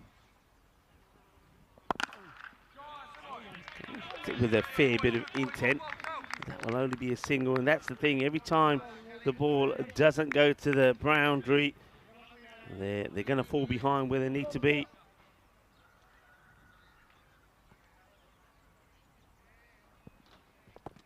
And just goes the wrong side of the wide line there. It gets called. I like the idea though from the young bowler. And I think that's what Tyrone is saying. He's saying, sorry, bud, but if it's on the line, it's going to be a wide. It was on the line, but it does get called. Yeah, not bad bowling at all from him, though. Toe end of the bat. But good ball, Rico. I mean, saw what he did the last ball. That one was quite a deal slower, little bit of air, so batter already threw his shot. I like what I'm seeing from the left arm orthodox. And this one is a bit quicker and flatter. Not the quickest of runners, but you can see there that the captain, James Duckett, there's no reason to throw this away. They've got this match well in control. Singles are not going to hurt them. No, they certainly won't. Playing good defensive cricket now. Okay, that's a good hit. That'll go all the way. Watch out, boys. Incoming. As it ends up on the roof of the marquee. So good hit there from Simran Singh, but you can see how flat they become. There's no roars, there's no cheers. Simi hits that ball for 6. No, even our DJ's given up. Hasn't played a big pump and dance tune after that ball got launched for what was a pretty big Maximo from the bat of Singh, to be fair. I think they're still trying to search for that poor Grizzly at the moment. Yeah, I mean, what can you do here? Get a highlight. Go out there, get a half century, put a good score on the board, make a good effort of it. That's what you can do, but really, oh, well, he wanted a little mayo on this, I think, the fielder. I think that is Scott Simpson. Well, it is International Scott Day. Well, it's not gone too well for Simpson. He's had a catch dropped of his bowling, an over that went for 23, and then he's thrown himself at this one. And I get the feeling here, Rhino, he just wanted a little bit of mayo on it. Yeah, I think a few extra theatrics, maybe not necessary. Then Scott's the world over. Yeah, asking him what is he doing. Yeah, he had that catch, and then he wanted to get the dive in and the little spin. He bangs the hard ground, the elbows hit the deck, and the ball pops out. So end of the over, and at 59 for 3 at the end of 4. Such is the advantage of playing with a total of 192 on the board. One could allow themselves the occasional flourish. This one gets past him. It won't get past the fielder on the boundary. Interesting. They've gone to some of their youthful bowlers here in terms of Pullman and Kelly, 2 guys we actually saw come out with the Jersey team that played in European Cricket Championship last year. So they've had experience playing this T10 format. Interesting to see if they use them fully when we get to what is fairly likely to be an Alton versus Old Victorians final. Yeah, Pullman, I liked him all the way through the ECC. He bowled really well for a young man. He's very mature. He bowls a good line. And where some of the other Jersey bowlers weren't really up to the mark, this guy was. I like him. I like what he does. I like the areas where he bowls. And that one just a little bit too short, and is being whacked away pretty well by Ranjit. Well, there's the Maximo. And well, he looks like he looks totally lost. Looks like Barney the dinosaur, doesn't he, in that purple outfit? He says, where did it go? Where did it go? I was going to say, young Theo Pullman hasn't backed you up in there. You just see bowls in good areas, bowls an absolutely garbage delivery on the batsman's hip. And then oh, well, oh! Can you imagine if that went back onto the stump? He would have been out. And that's that slower delivery. This is what he does well. Also, young man, I think that ball before, all right, wasn't well directed, but he doesn't quite have the strength for the short ball. And that will come with time as he strengthens as well. This one, he could have knocked it onto his own stumps and been out. Does he sneak it in? No. But again, he's unlucky. You can see what he's trying to do. And both the umpires, and Nilkesh Patel and Tyrone Peters, have been pretty hot on calling those wides, and they've been very consistent as well. Good work from them. Very consistent. Part of an excellent umpiring display we've had here during this Group C. Edge and unlucky. Great effort from the keeper, Elliot Corbell, trying to get there, but it's wide from his dive. He can't do so. It's going to be Quattro Mas, and more unluck for Theo Pullman. Yeah, flew high. Wasn't a bad bit of bowling from Pullman again. And just seeing the proportion of shots. I mean, this ball goes to the boundary. We've seen some others in this innings, but part of it's not always the end result, but are you causing batters to not hit the ball flush off the middle of the bat? And if you can do that, you will at least... Another good example there, but at least you're creating chances. And yes, in these games, a smallish field, a fast outfield, the ball will fly to the boundary more often than not, but you're at least bringing your fielders into the equation. Yeah, I mean, look, there's a couple of deliveries he's bowled. It's caught the edge a few times. He's going to be unlucky. So that one is going to go to the boundary once again. So at the halfway point, it's 76 is on the board. And, well, we welcome you into the box. And one thing I know that it is, I know it's finals day for Group C, but it's also a very big day internationally. It's an International Sportsmanship Day. And one thing that I want to say to all the teams that have taken part, not just in this group, but all the groups so far, I think the sportsmanship has been absolutely fantastic. So keep it up, boys. Yeah, absolutely. We saw a lovely moment when Jonty Jenner brought up his century in the last innings. And the wicket keeper, the skipper of the Gamblers, Kuldeep Galea, went up and gave him a good pat. I thought it was great the way a lot of the teams interacted with the boys from Afio and Kara Hisar during the course of this tournament, and it's just been played in good spirits, but a team in very good spirits now, Old Victorians, and another wicket goes down. Yeah, another wicket goes down. You're talking spirits. Do you know about this spirit? You know anything about this? I certainly do. Yeah. It's actually I didn't realise that, so for those viewers who can't read Rico's mind, he's just pointed to an article about absinthe being manufactured in Switzerland. Yeah, that's the reason I want to touch on it, because I know it's your part of the world, but it is National Day of that drink as well, absinthe. It's known as the Green Fairy, originated in Switzerland in the 18th century and rose to popularity in the 20th century, mainly in France, especially with artists and writers. So. Doesn't the name the Green Fairy make it sound a lot more innocent than it is in practice? Yeah, it's pretty potent, to say the least. All right, Duckett wants to have a bowl. It gets worked away around the corner. It'll just be a single, so the first one of him. So James Duckett, of course, will be remembered for quite an incredible catch. Well, that'll certainly be on our social media. Drops it once, hits it onto his head, it falls and lands nicely into the palm of his hand. He's just bowling good line here, isn't he? Just full and straight, just trying to dart those Yorkers in. Yeah, he is. It's a pretty good candidate, I suspect, for HCL Software Player of the Day. A grab from Duckett earlier. Truly using his head, as they have throughout this game, the Old Victorians. Bowled smartly, got nice variety in this bowling lineup. Well marshalled by James Duckett, who is learning this captaincy gig for T10 every game they go in this tournament. It's nicely played, and I'm just liking here the variation. I mean, you touched on the fact that they are using some of the younger bowlers. I mean, Kelly, I don't think he's bowled bad at all. Pullman is somebody we've seen a lot of, and I'm liking this from the captain now, from James, just wicket to wicket, a little bit slower, and he's getting the batters to swing and miss. And it's those variations that I feel when you look at the teams that we've seen in this group. And I said right from the beginning, it's the teams that I think have those variations, that have the spinners, the slower bowlers, that I feel will do well.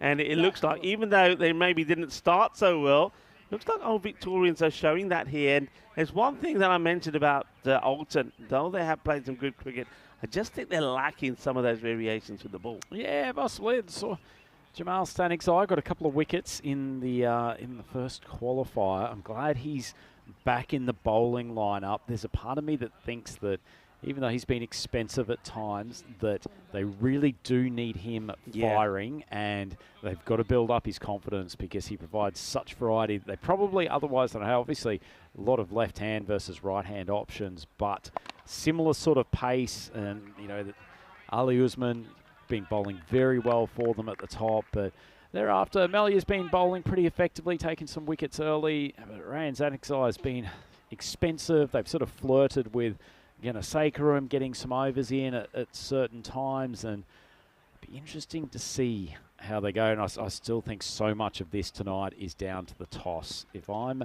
the Old Victorians, as that one's struck nicely down the ground, will be a 4. If I'm the Old Victorians, this is the sort of format that I like. So they've put a good score on the board, and you can see in their mode now, this almost feels like they're in the middle of a T20 game defending a good target. Yeah. This is sort of comfort zone, I suspect, for the Old Victorians. This is the sort of game that they're used to playing. It's a much more difficult thing if you've got 160 on the board that you're chasing, and then you go in and bat second, and your only thought is, my goodness, we've got to score at 16 runs and over, start thrashing from the get-go, and lose a couple of early wickets. Well, this over's going pretty well so far. We've seen a few boundaries here, but they need more than just a few. They need more or less every ball to be going to the boundary fence. So 2 boundaries off the bat. We've had 4 byes as well. This one will drop just once and fired in by the... Oh, that's a tremendous throw. It's a great job that the batter took the fielder seriously there. Otherwise, Kamal Sharma would have found himself run out. Extraordinary bit of fielding. Extraordinary. He's had a phenomenal game, Jonty Jenner, hasn't he? And that would have just capped it off. Obviously, the batter in pretty clearly, but had to get his skates on in the last few steps. There's Jonty, and it looks like the batter here, similar to saying, go on then, do it again. And Jonty says, nah. I know you're expecting it this time. Yeah, interesting what you're saying about Alton and the way they use the bowlers. One thing Alton will be doing is they probably would have had a good look at the batting that we've seen here from the Victorians, the Jersey champions. They've liked the pace, haven't they? When the pace was taken off, so Askar, he did okay with the ball. And I think even when they went to Kuma, just taking that pace off. So they'll be thinking about that. So I think Jamal becomes quite key. The other thing worth mentioning as we have a look at this, so remember, Alton are there, and it looks like Old Victorians are going to join them in the final. Gamblers, the Portuguese champions, look like they're going to lose out here. But one thing to take into consideration, Shahid Waridu, when the match was complete, he wasn't 100%. I think he was still having issues. I believe that there was, he went to the first aid tent. They attended to him, and I get the feeling that he was still being attended to before we started this match. So there could be an issue there with him. We'll have to wait and see. And obviously, when the team news comes in, we'll find out more. But he was struggling a little bit. So a little bit of nausea that had come in. So we don't really know whether he actually did pop that shoulder out and it was popped back in. So we don't know the ins and out of it. I know that he finished the innings really well. He took a good catch behind the stump and it seemed okay. But just at the end when they were coming off, there were some signs that he didn't look 100%. But we'll keep you updated on that as it is Scott Simpson that comes back. Nice piece of bowling. I suspect that Shahid will do everything within his power to lead his team out onto the Cardamom Cauldron for that final game this evening. And as we've said, looking very likely that the Old Victorians will meet them. Probably time for us to reflect on the Gamblers throughout the tournament, though. They were the front runners for the entire qualification part of this group, weren't they, Rico? Went through undefeated, comprehensive win against Alton in their last game. And as we see so often in this T10 format, you get to finals day and seedings do not matter whatsoever. Yeah, you're right. It doesn't matter at all. And I also think that even more so with the newer format, which of course we started last year, when you're not playing the whole week. Slower delivery, but this is a no-we, and it's going to be a 7-up. So a little bit of rare joy for the Gamblers as Simmergent, well, he hasn't given up. He smashes that for 6. It's a no ball. The slow ball comes out completely wrong from Scott Simpson. So an international Scott Day, Scott Simpson is having a bit of a mare, it has to be said. Well, it's not International Barry Day, but he's having an absolute Barry Crocker for a guy who's bowled pretty well throughout the tournament. Yeah, that's better. Go back to hitting that deck hard. It's a swing and a miss from Singh. Yeah, so I think since we shortened the format, so remember before the group lasted the whole week, and then with more teams in, it's come down to you just play each other once and that's it. 3 days done and dusted. So you don't get too much cricket. And that's why I think sometimes you see teams that haven't perhaps performed well on day 1 or day 2, but if they make it through to finals day, they get better and stronger because they've had the benefit of playing some more cricket. And a lot of teams, as we know, for example, Alton, we touched on this yesterday, haven't played a lot of cricket because of the weather, whereas Gamblers maybe have, they're fortunate enough to have some good weather and may have played. And the same could be said about Old Victorians. That's why each match that they play, they just seem to have got better and better. Yeah, certainly do. This ball from Simpson to finish the over. It goes flying away, and my boy Edward Giles down there at third man. His finger goes up. No need for the umpire because it's clearly caught, and Scott Simpson celebrates International Scott Day finally with a wicket, and the Gamblers after 8, 103 for 5. Also note just how difficult it is when you play the qualifier between the top 2 teams. If you lose that game, it's the only time in the entire group stage here you will have to play a game immediately afterwards. So there's no rest in between. And after you've just come off the back of a loss, your confidence is down a little bit. You're then playing a team who's had a full game break and is coming off a last start win. And we saw it in the previous group as well, didn't we, Rico, of Hudding from Sweden coming in off the back of an easy win, and then Wimbledon having a bit more of a draining contest against the boys from Hornchurch, and they got bundled out as well. Yeah, it's a very good point you make, and good assessment of that. The other thing with Gamblers is, don't forget, we saw them play yesterday. They played match number 9, so the 4th in the day. Then they didn't play the last match. They didn't play the first one this morning. So they have had a bit of a break. But like you say, but then having to play against Alton and lose, and then, and also some teams and some players, they deal with losses differently. Some teams, they're able to motivate themselves pretty quickly and come back for the next one, no issues. Others take longer.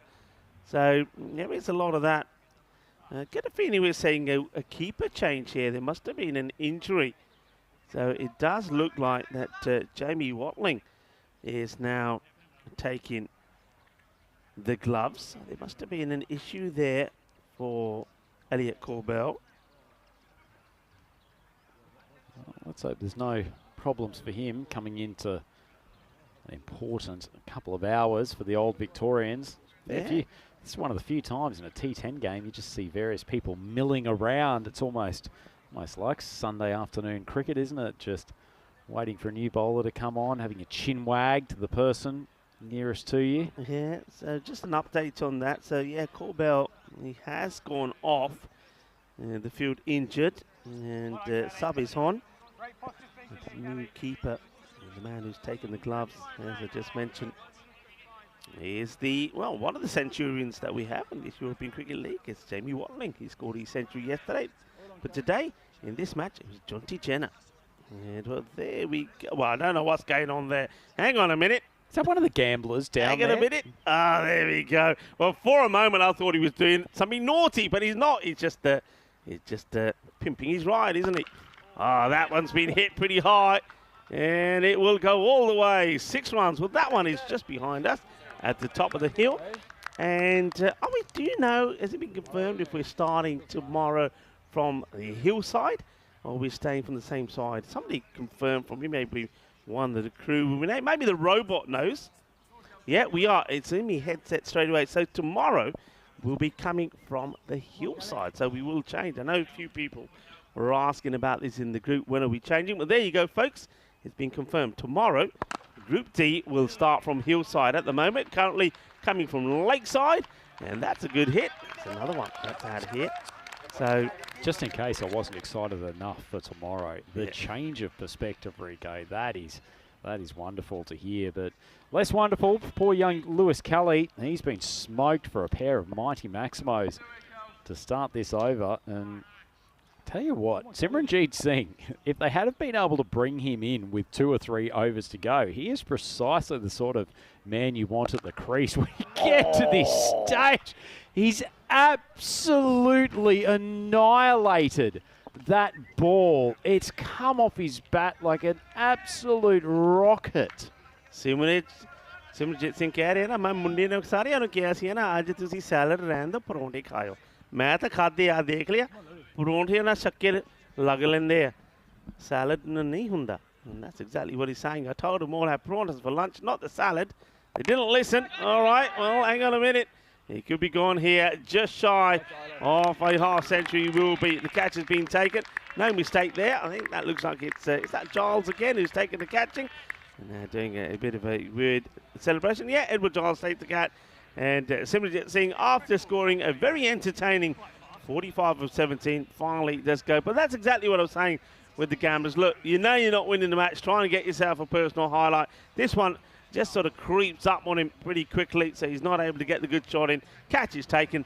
That's the end of Simranjeet Singh. But I like the battle and the hustle from him. Yes, certainly. A couple of cracking shots. The triple set of Maximos for big Simranjeet. He goes for 45 off 18. And I'm sure Lewis Kelly will be happy to see the back of him after that mini onslaught. Yeah, and well done to Kelly, though. He does pick up a wicket as well. So there's a positive in there for him as well. There's a new batter comes in. There's Daniel Ashgar, who going to get knocked over first ball. And I get the feeling, I'm just going to check, then I reckon that's a pair for Asghar. I get the feeling that when he came out to bat last time, it was the same old story. So Daniel Asghar, he comes out, he has a swing, he's going to go. Thank you very much, and well done to Kelly. And just like that, Kelly, with a ball to go, he's on a hat-trick. What an amazing moment this could be for the young bowler. Well, maybe we can get the man in the purple jacket, Maximo, to have a check. Have we ever had an over with a hat-trick of maximums followed by an actual hat-trick of wickets? I'm going to take a guess here and say probably not.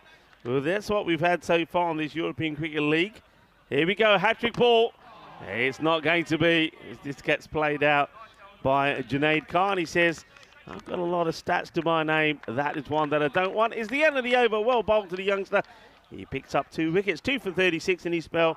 122 for 7, the Gamblers. Yeah, good-looking bowling card for the old Victorians. Edward Giles, very nice second over at the top end. Loved the plan that he was bowling to. Theo Pullman, well, with good pace and some early movement as well, and tied over from James Ducker. You just once again get the feeling that when the old Victorians can get into the mode of defensive, containing cricket, they're actually a pretty good unit with the ball and in the field.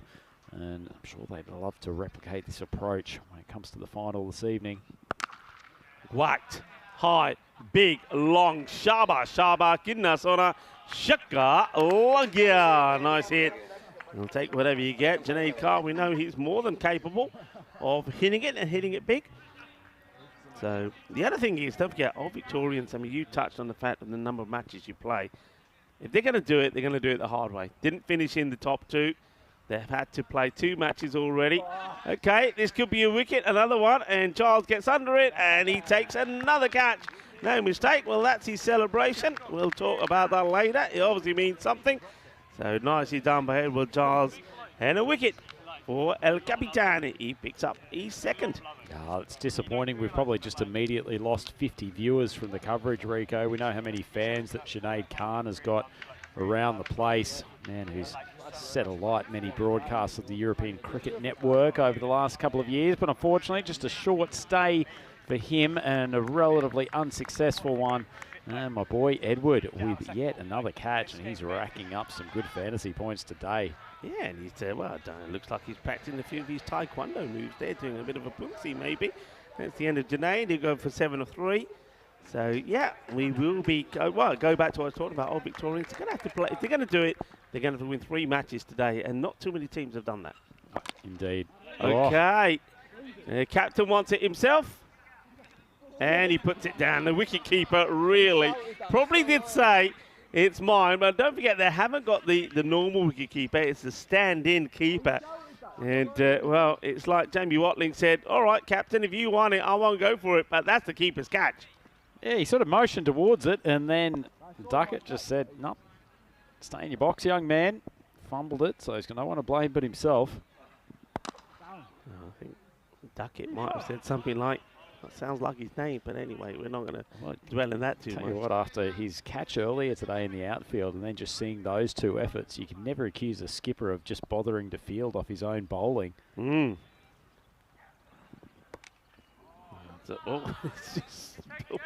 What's he done here? It's like he's hurt himself going for the shot here, Joe Prakash. Yeah, so tomorrow coming from this end, I think it's going to be interesting. I love it because we have a really good view from behind the bowler's arm. But you know what that means is we're going to lose a lot of balls on Grizzly Hill. Oh, what has happened here? Oh, this is just shocking. So we lose another wicket right at the end of the innings. I think that's it. It's not been a good day for the Portuguese champions Gamblers.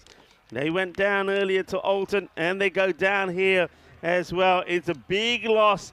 And losing by some 63 runs to Old Victorians. Old Victorians, though, the champions of Jersey, they have booked their place in the final. We know what the final will look like tonight now. It'll be Alton, the Swiss champions, taking on the champions from Jersey. Old Victorians, congratulations to them. Well, they know they had a big day ahead of them. And so far, underneath the beautiful Andalusian sunshine, the Jersey boys have got it all right. Yeah, we don't want to focus too much on what has not been the best performance from the Portuguese champions, the Gamblers. Let's focus on what has been a thoroughly entertaining and professional display from the Old Victorians, set up by a pair of phenomenal innings from young Jonty Jenner and Charlie Brennan, who got things off with a bang. The batting lineup, and then they did a very, very good job with the ball in containing this lineup. Rico, that does allow us to look ahead to later this evening, the Group C final. Yeah, it's going to be an interesting final for me. I sort of see the new breed of T10 cricket, Alton, taking on sort of the old school type of shortened version cricket, Old Victorians. I think it's going to be a really good contest. It's going to be sort of brute force, maybe up against some of the more old-fashioned, skilled full techniques. Yep, I couldn't agree more, and I think it's going to be a fascinating battle.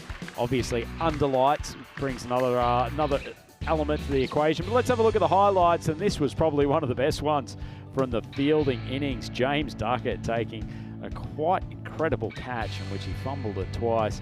That ball come off his noggin and then landed in the head safely.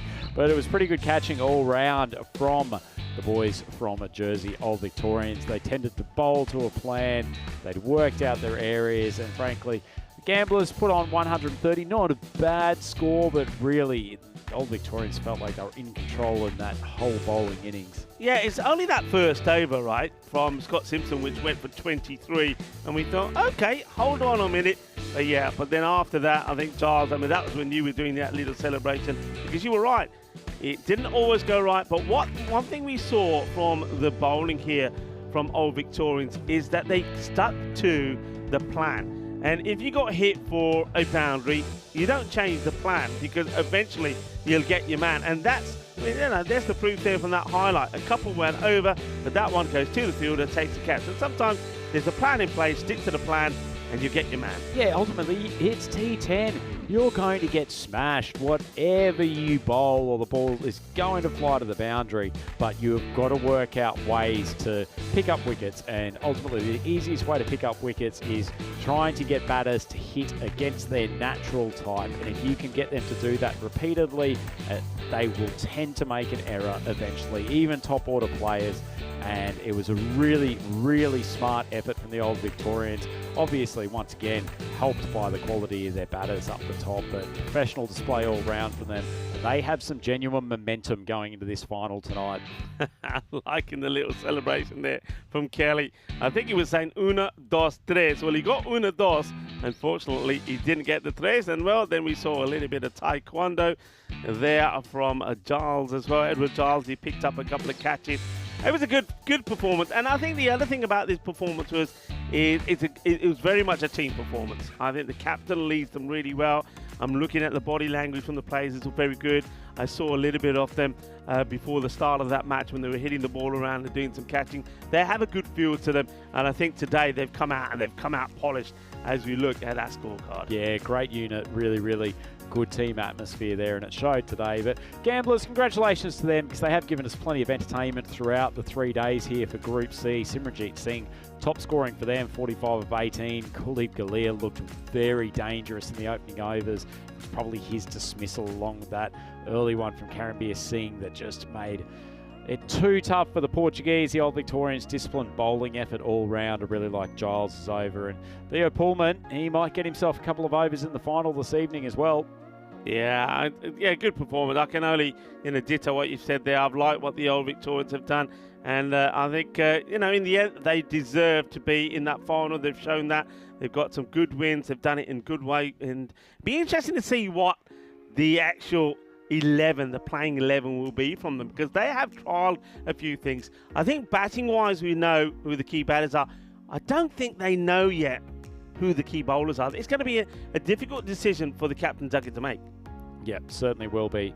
But whoever they put out there, it will be a strong 11, and that contrast of styles between Alton and Old Victorians, this is set up for a cracker of a final. We always said this top three, very, very tightly poised in terms of their comparative ability levels and what they produced so far. I think we're going to have an amazing final under lights here tonight. We certainly are. Well, look, I'm going to sit back and enjoy it. I'm going to be watching from the fan zone. I know that you'll be here. You'll be joined by the Maxima, and I know that people from all around the world will be watching this one. I just have a feeling that we're going to have a spectacular final. I think we will, and also I'm just waiting for details of the man of the match for that game to come through, because I suspect that Maximo will be putting in a pitch for his pre-game rev-up talk to Jonty Jenner, and him getting the man of the match. It would probably, I would not put it past him, but anyway, let's see. That is the conclusion of Qualifier 2. Old Victorians victorious against the Portuguese team, the Gamblers. That sets up the final against Alton later this evening. So we hope you can join us for that game on the European Cricket Network.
The European Cricket League is proudly brought to you by Dream 11, HCL Software, La Junta de Andalucía, Paramatch and Norcane. And the official charity partner, Share the Meal by the United Nations World Food Programme.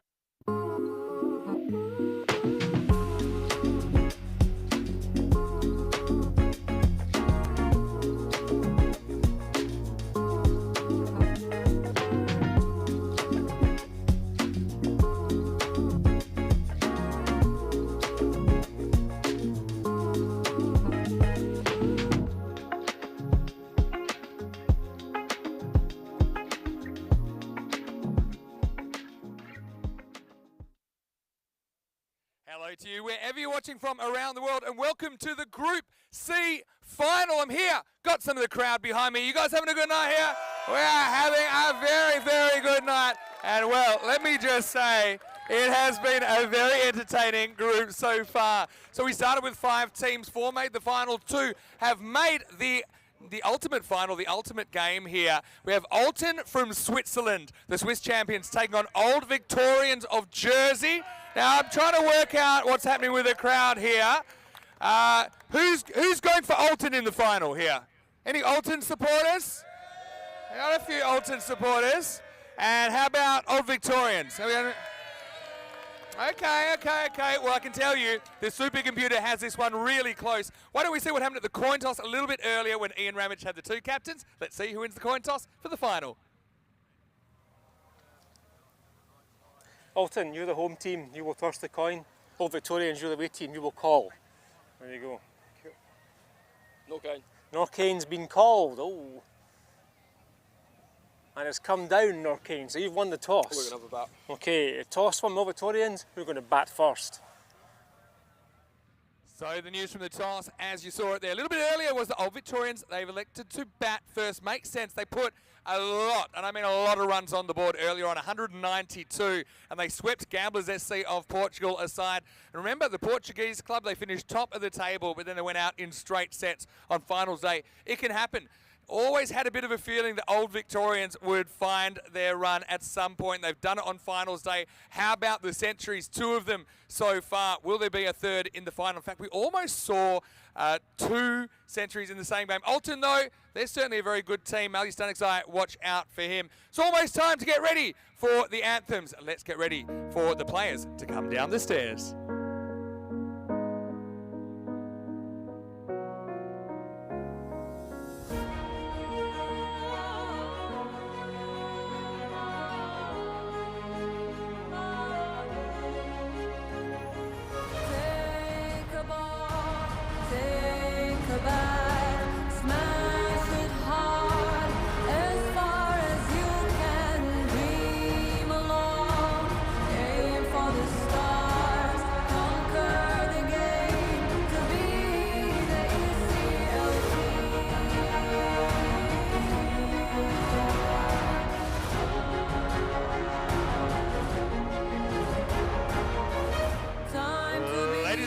Welcome to the Group C final.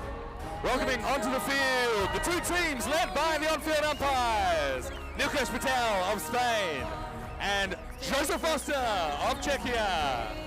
Followed by the 2 teams, Alton of Switzerland and Old Victorians representing Jersey.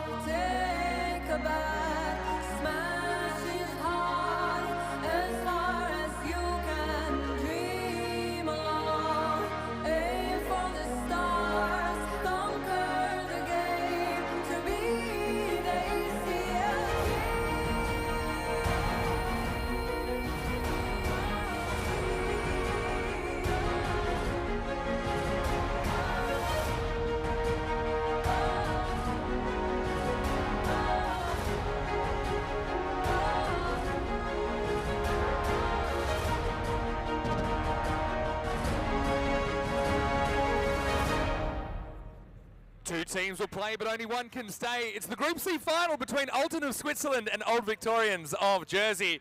Ladies and gentlemen, please be upstanding now for the national anthem of Switzerland.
Switzerland represented in this ECL Group C final by Alton Cricket Club, led by their captain, Shahid Waridu.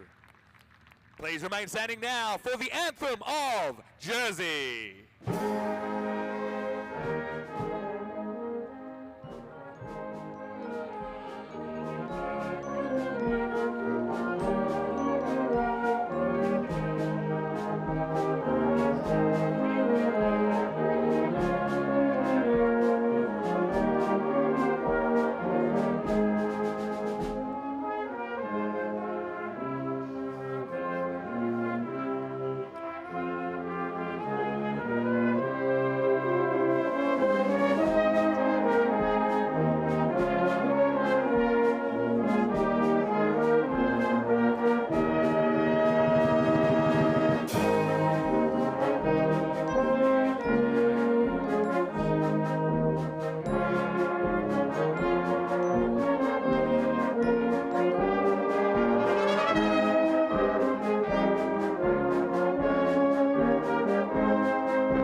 Victorians led in this ECL final, representing Jersey. James Zuckett will lead the side out. Old Victorians winning the toss and electing to bat. Well, a big game needs a big personality. They don't get much bigger than the Rhino. He'll take you through the first stages of the Group C final. Let's go. Mr. Maximo, thank you for taking us through the formalities before we get things kicked off here at the Cardimer Oval. It is the Group C final and sees the Swiss T10 champions, Alton. It is their third consecutive appearance here at Cardimer Oval for the European Cricket League. They have probably been the front runners for the group for most of this stage. Slight upset by the Gamblers last evening, but they dispatched them easily in the qualifier earlier today. But the Old Victorians have momentum. The Jersey representatives, they were comprehensive winners against the Gamblers in their last start, and they come into this game absolutely brimming with confidence. And we turn to the thoughts of the supercomputer, and it's giving a slight favouritism to Old Victorians. Certainly the supercomputer has been impressed by what it saw during that previous game, and no doubt in particular this opening partnership of Jonty Jenner and Charlie Brennan. The right and left combination almost managed to pull off dual centuries. It was Jenner who got there in the end though, and they have hit form at the right time. But they have up against them probably the most impressive paceman in this group so far, in the form of Ali Usman, the fiery left armour from Alton. As the night sky comes in here in Cardimer, we're only moments away from the start of the Group C final. Big appeal from Alton. Absolutely no chance of interesting the umpire, but good early signs for Usman. Coming around the wicket, he's generally started his attack to the right-handers coming from over the wicket, but they've clearly sensed something with Jenner in terms of perhaps wanting to cramp up his shoulders and force him to play straight on the leg side. He's going to continue with the around the wicket attack to Charlie Brennan, the left-hander. Sure they'll have seen the damage he did in that previous game. Ball just an off stump, and probably not the most controlled shot he's played today, but Brennan gets the innings started with a boundary. We'll just have a look at the replay, whether or not this just skipped inside the rope. Wasn't a bad ball from Usman by any stretch. And he's got good, quick hands. And able to manipulate the ball. An immediate field change where it looks like actually there might be, no, that fielder is coming in from back into point. So there's protection at deep square and another down here at third man. Good ball again from Usman. Shape starting just outside leg stump in both the angle and a little bit of sideways movement, giving Brennan something to think about. Love to see one of these two back in the pavilion, not just to negate their run scoring capabilities, but an early wicket in big games just helps settle the nerves. Full toss from Usman, and it's put away by Jenner. Good shot. Not always easy to pick up those full balls, particularly under lights. But he's seen it early enough. Played it to the right of the fielder at mid-on. And it's a boundary to get Jenner's innings underway. Usman's been pretty liberal with his use of the short ball in this group to date. Haven't seen one yet. Inside edge. Fortunate for Jenner. Throw comes in, probably needlessly, but it's well backed up. Bolton make their way to 11 off the first 5 balls of the over. So depending on what happens here, Usman would love to have a wicket, but probably feeling like he's done his job in the opening stanza.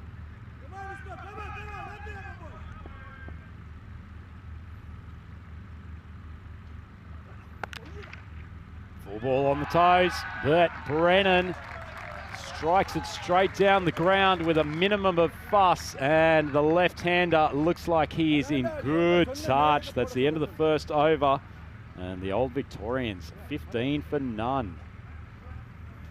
Well, that percentage chance of winning from the supercomputer looks like it's staying fairly stable, but the fans of the Old Victorians will be heartened by how they moved through those first 6 balls and negotiated one of the top pacemen from Alton. Which is a good chance to reintroduce Mr. Vinny Sandhu to the commentary box. Yeah, thanks, Rhino. Great to be here. Had a little bit of a break out of the box today. Turned my hand to some coaching, had some good outcomes. Anyway, could you find an opening combination in better form than these two? They really did pound it earlier.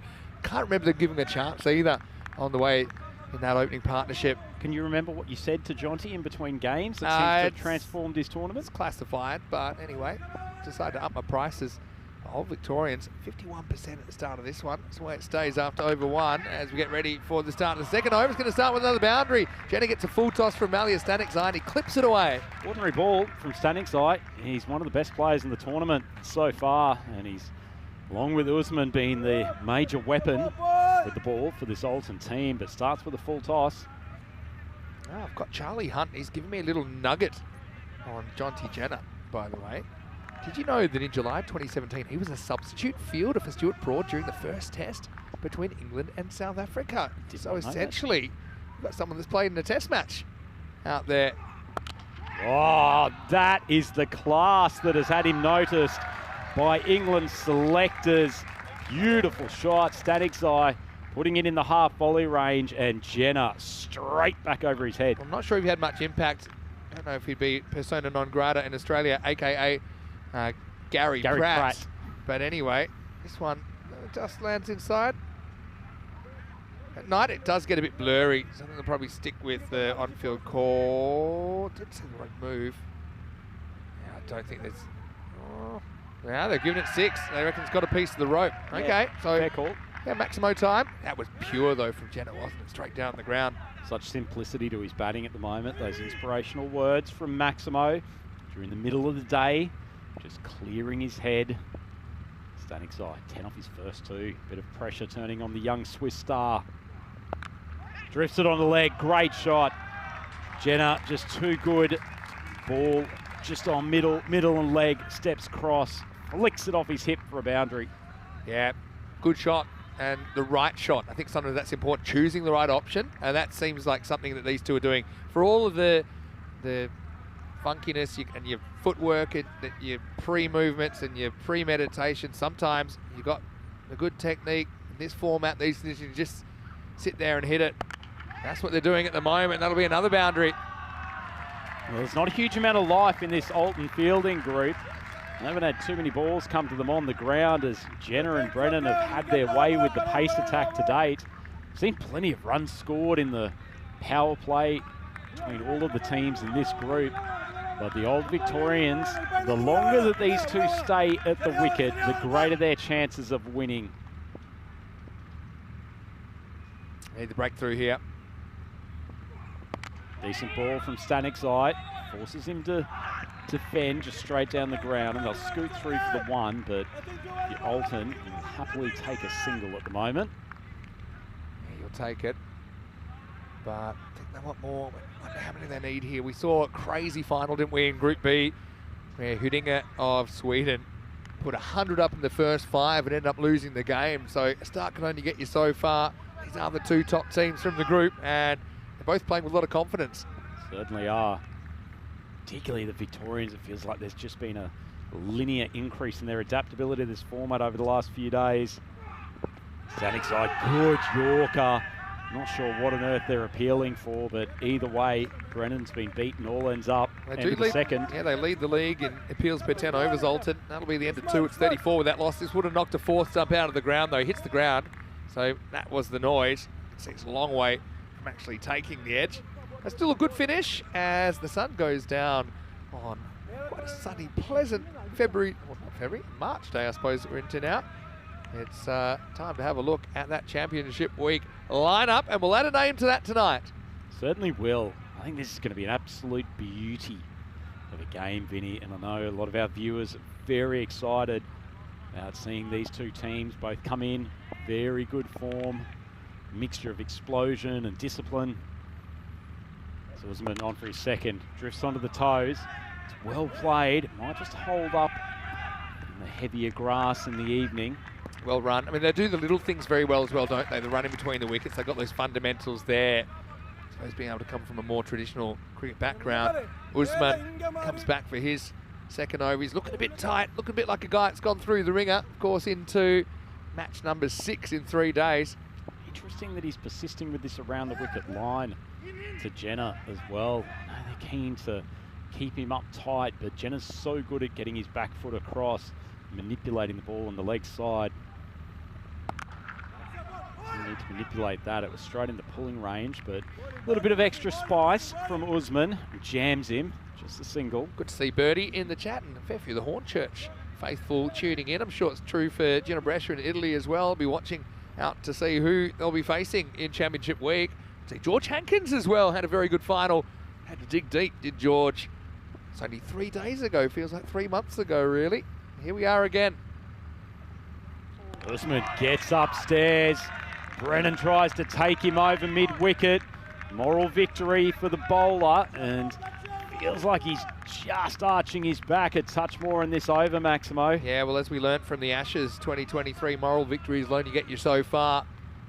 Use the traditional method of the score here to split these 2 teams. Brennan, that was a bit too quick for him. Another quick one. Ball's gone high off the bat. 4 fielders converging. Oh, my goodness. Well, that was a funny one, although they're not laughing, because straight away I think Waridu has ideas, but it's not really near him. And there was so much looking around, but no one ever really stepped towards the ball. And there were 3 that were forming a triangle. There's a 4th fielder that basically saw what was happening, that tried to come all the way from the other side of the field by the end. It falls safely. It has to go down as a chance. Disorganisation in the Swiss ranks. That's not something you expect. Oh, I tell you what, Usman, I think you got to go for that as the bowler. Goes short again. Jenner rides the bounce and plays one of the shots of the day. What a strike. Unfathomably good batting from the Jersey superstar. Big moments early, and the ball before should have at least been attempted. We'll never know if it would have stuck, but they get one, and that means Jenner gets a strike back, and bang, bat foot, extra cover drive, up and over the fence comfortably. I don't see that being done to Usman too often. Oh, loved it. Usman fires it in on the stumps. Jenner drives, but it's parried down. And they'll keep it to 1. End of the over. Action-packed stuff. 45 for none after 3. Oh, wow. What a start. It's been insane, and plenty more coming your way as the sun goes down here. Anoche there. And La Andalucía Región, 15, 19, 11, 3 double-figure overs. Punching here, 15 and over. Feels a bit overs. Pass score for me, it's kind of that 140 to 145, just considering how well these 2 teams have been batting. Yeah, I agree. The question for you though, Vinny, but you had have said to Alton at the start of this game that they wouldn't take a wicket in the first 3 overs. I suspect they'd look at 45 and say, okay, they haven't batted us into a really difficult position here. Yeah. Next 2 overs really crucial. Yeah, that's true. They haven't. Yeah, runs-wise, it's about an average power play. Obviously, these 2 have just been so destructive today. Alton turning to Dion the Rock Johnson in over number 4. That ball is in the hitting zone of Jonty Jenner, and he's dismissively played Johnson like a bowling machine. Lovely shot for a Maximo. Yeah, and that's the thing. Johnson does have a very slippery Yorker, but if he just misses, these 2 are so strong down the ground. And yeah, it's probably a metre and a bit short of that block hole. Very classical straight bat shot, disappears. Jenner's already 40. 50's up as well, 50 partnership. Excellent point, Maximo. Johnson, if he's going to put it on that length, needs to get a bit of sideways movement. Short ball, that is going to be dispatched. And no matter what, you do not want to drop short and on the hip of Jonty Jenner. Excellent strike. Races along to 46. Yeah, this is the thing. He's got no obvious weaknesses, and so rather than really trying to hit that block hole again, he goes short. It's almost like Jenner was 1 step ahead waiting for him. 46 off 14. Hard to believe this guy didn't score more runs in the group stage. Certainly at Johnson's pace, that's the one ball you cannot bowl. Wide of off stump, opens up the wrists, plays a lovely shot, and the horns go up. Another Maximo, and it's the half-ton for the Jersey superstar. Jenner, 52 off only 15 deliveries. That's my boy. He's just continuing to deliver. When the going gets tough, the tough get going. Are you getting paid by the run, Maximo, for the psychological and Corey, coaching advice? Corey's going to hate me because you just wait till he turns out for British and Irish Knights and touches up Team Europe as well. Anyway, the Rock, 3 balls, 3 sixes. Change of tactics, goes round the wicket. It's one way to stop the carnage, but won't count as a legitimate delivery. Sprayed about 1.5 feet down the leg side. Do you risk something like go to your leg spinner early here? Do you change the pace? That's something that gamblers took a long time to do in that qualifier too. Yeah, I said earlier today that I was glad that Jamal Staniksai got some reps for Alton in that earlier game.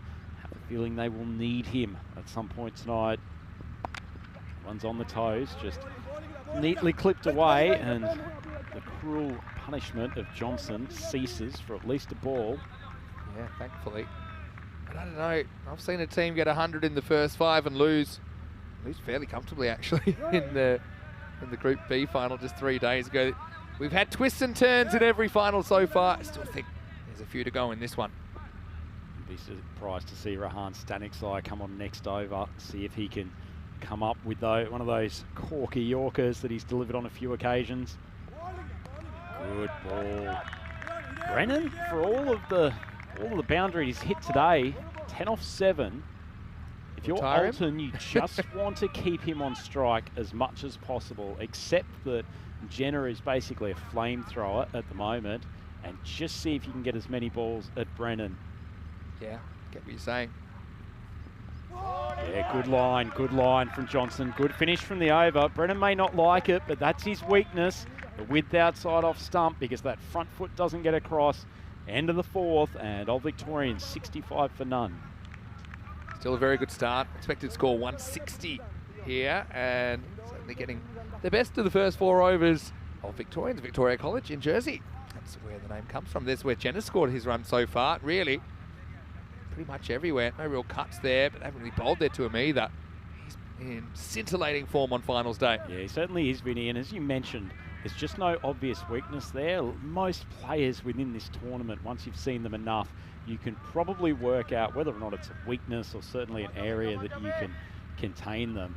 Someone like Chauncey Jenner, he really does have shots all around the ground and doesn't have to take too many risks when he does want to elevate. So, big call, Jamal Stanik's with his leg spin. Good ball to start with. Pushes Jenner onto the back foot. And this is where I like Stanik's at night, because, oh, that's terrible play from Alton. It won't cost them getting Jenner back on strike, but really, really need to get their heads screwed on. You can't afford little errors like that. Yeah, that's a good point. Doesn't cost him run.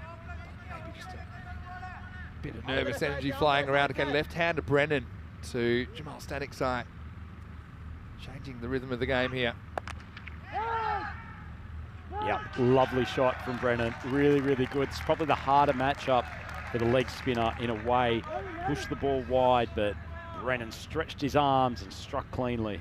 Yeah, really good shot. Wasn't really one that turned back prodigiously. Collapses that back leg, and that wasn't actually that far from the field. It was just hit too well. Jamal Stanik's side's got to keep his cool here. Oh, that won't help. Dispatched over the leg side for a Maximo, and Brennan couldn't get going early, but 10 off his last 2 balls. Yeah, trouble at the old mill here. That's just way too short. And disappears into the night. It's always the risk with the wrist spinner as well. It does get a bit frosty after dark sometimes. He's probably got to tighten up his line here, Stanik's maybe just slam one just outside of off stump on a good length, see if he can get it to shoot through. Well bowled, much better line. Good comeback there. 11, not disastrous over. Not over yet though, mind you. But what a start, what a platform for Old Victorians. Shifting around the wicket. Think about that after he's won the ball. Let's find out. Not a bad ball. Brennan doesn't control it. And it's taken. Huge wicket. Huge moment in the game. And the young leg spinner, Jamal Stanik's has come through for Alton when they needed him most. Yeah, and you called it. They needed to change the game. I'm a little bit surprised they didn't go to him an over earlier at the end of 3. But the young leggy does the job, and it's Malia Stanik's that holds his nerve under lights. I was worried for a second it might be another orphan that nobody wanted to claim, but Malia took responsibility. He takes the opening catch of the final. Brennan whacks 20 off 12, but has to go, and it's 76 for 1. Yeah, couldn't agree more. Great stuff from Malia Stanik's helping his cousin take the first scalp. The key to that wicket, that was the length. It was on pretty decent length, just a little bit of jump off the surface, and Brennan lost control of the shot. Well bowled, young Jamal Stanik's big moment in the game. Yeah, beautiful setting, Cartermore Oval. Good to see Graham Farquhar in the chat. He's saying the burgers from Coco's are very good. Well, he'd have to remember, because he wasn't unfortunately able to travel with the Hornchurch faithful during the week due to work commitments, but yeah, I'll have one for you, Graham. Let's get onto it. Last ball of the 5th. Good shot, first ball from Watling, who's in some sort of form.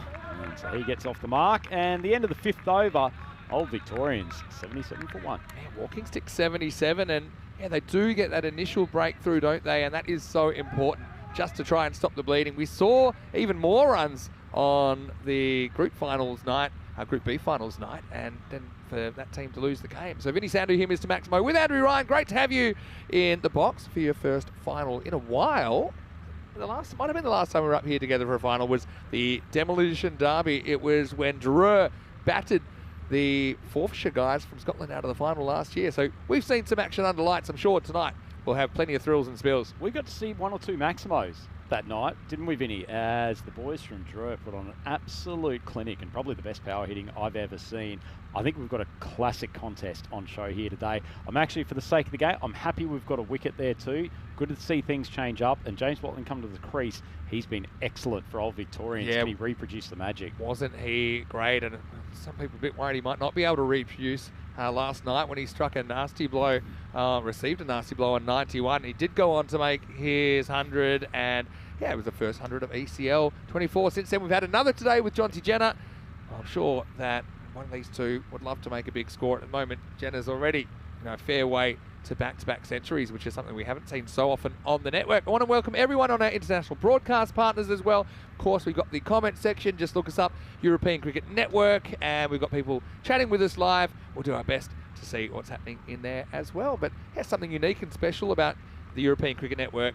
Outside these major tournaments, we are on YouTube. We are going to all these different places and spreading the game. That's why it's kind of special to see so many familiar faces descend on the Khartoum Oval for these kind of marquee tournaments. No, absolutely. It's almost like a trail that we get through. You get to see the teams grow. You get to see them perform in their own domestic competitions. And then they come out here, and I think it's a realisation for many of them just how good of cricketers they are, because they get to see themselves against whether it's guys who are proper internationals like Jonty Jenner or the best of the Swiss competition with Alton and the like, and they get that comparison and get to feel that, hey, I'm actually a really, really good player and I deserve to be in these sort of environments. And it also kind of gets you a bit aspirational, thinking about, okay, now at a higher level, I've seen these parts of my game exposed.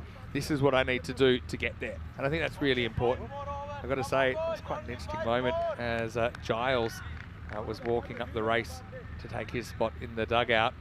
And poor Manan Bashir of Indo-Bulgarian, who caught one in the lid from the other day, all his teammates gave a big cheer when Giles walked past.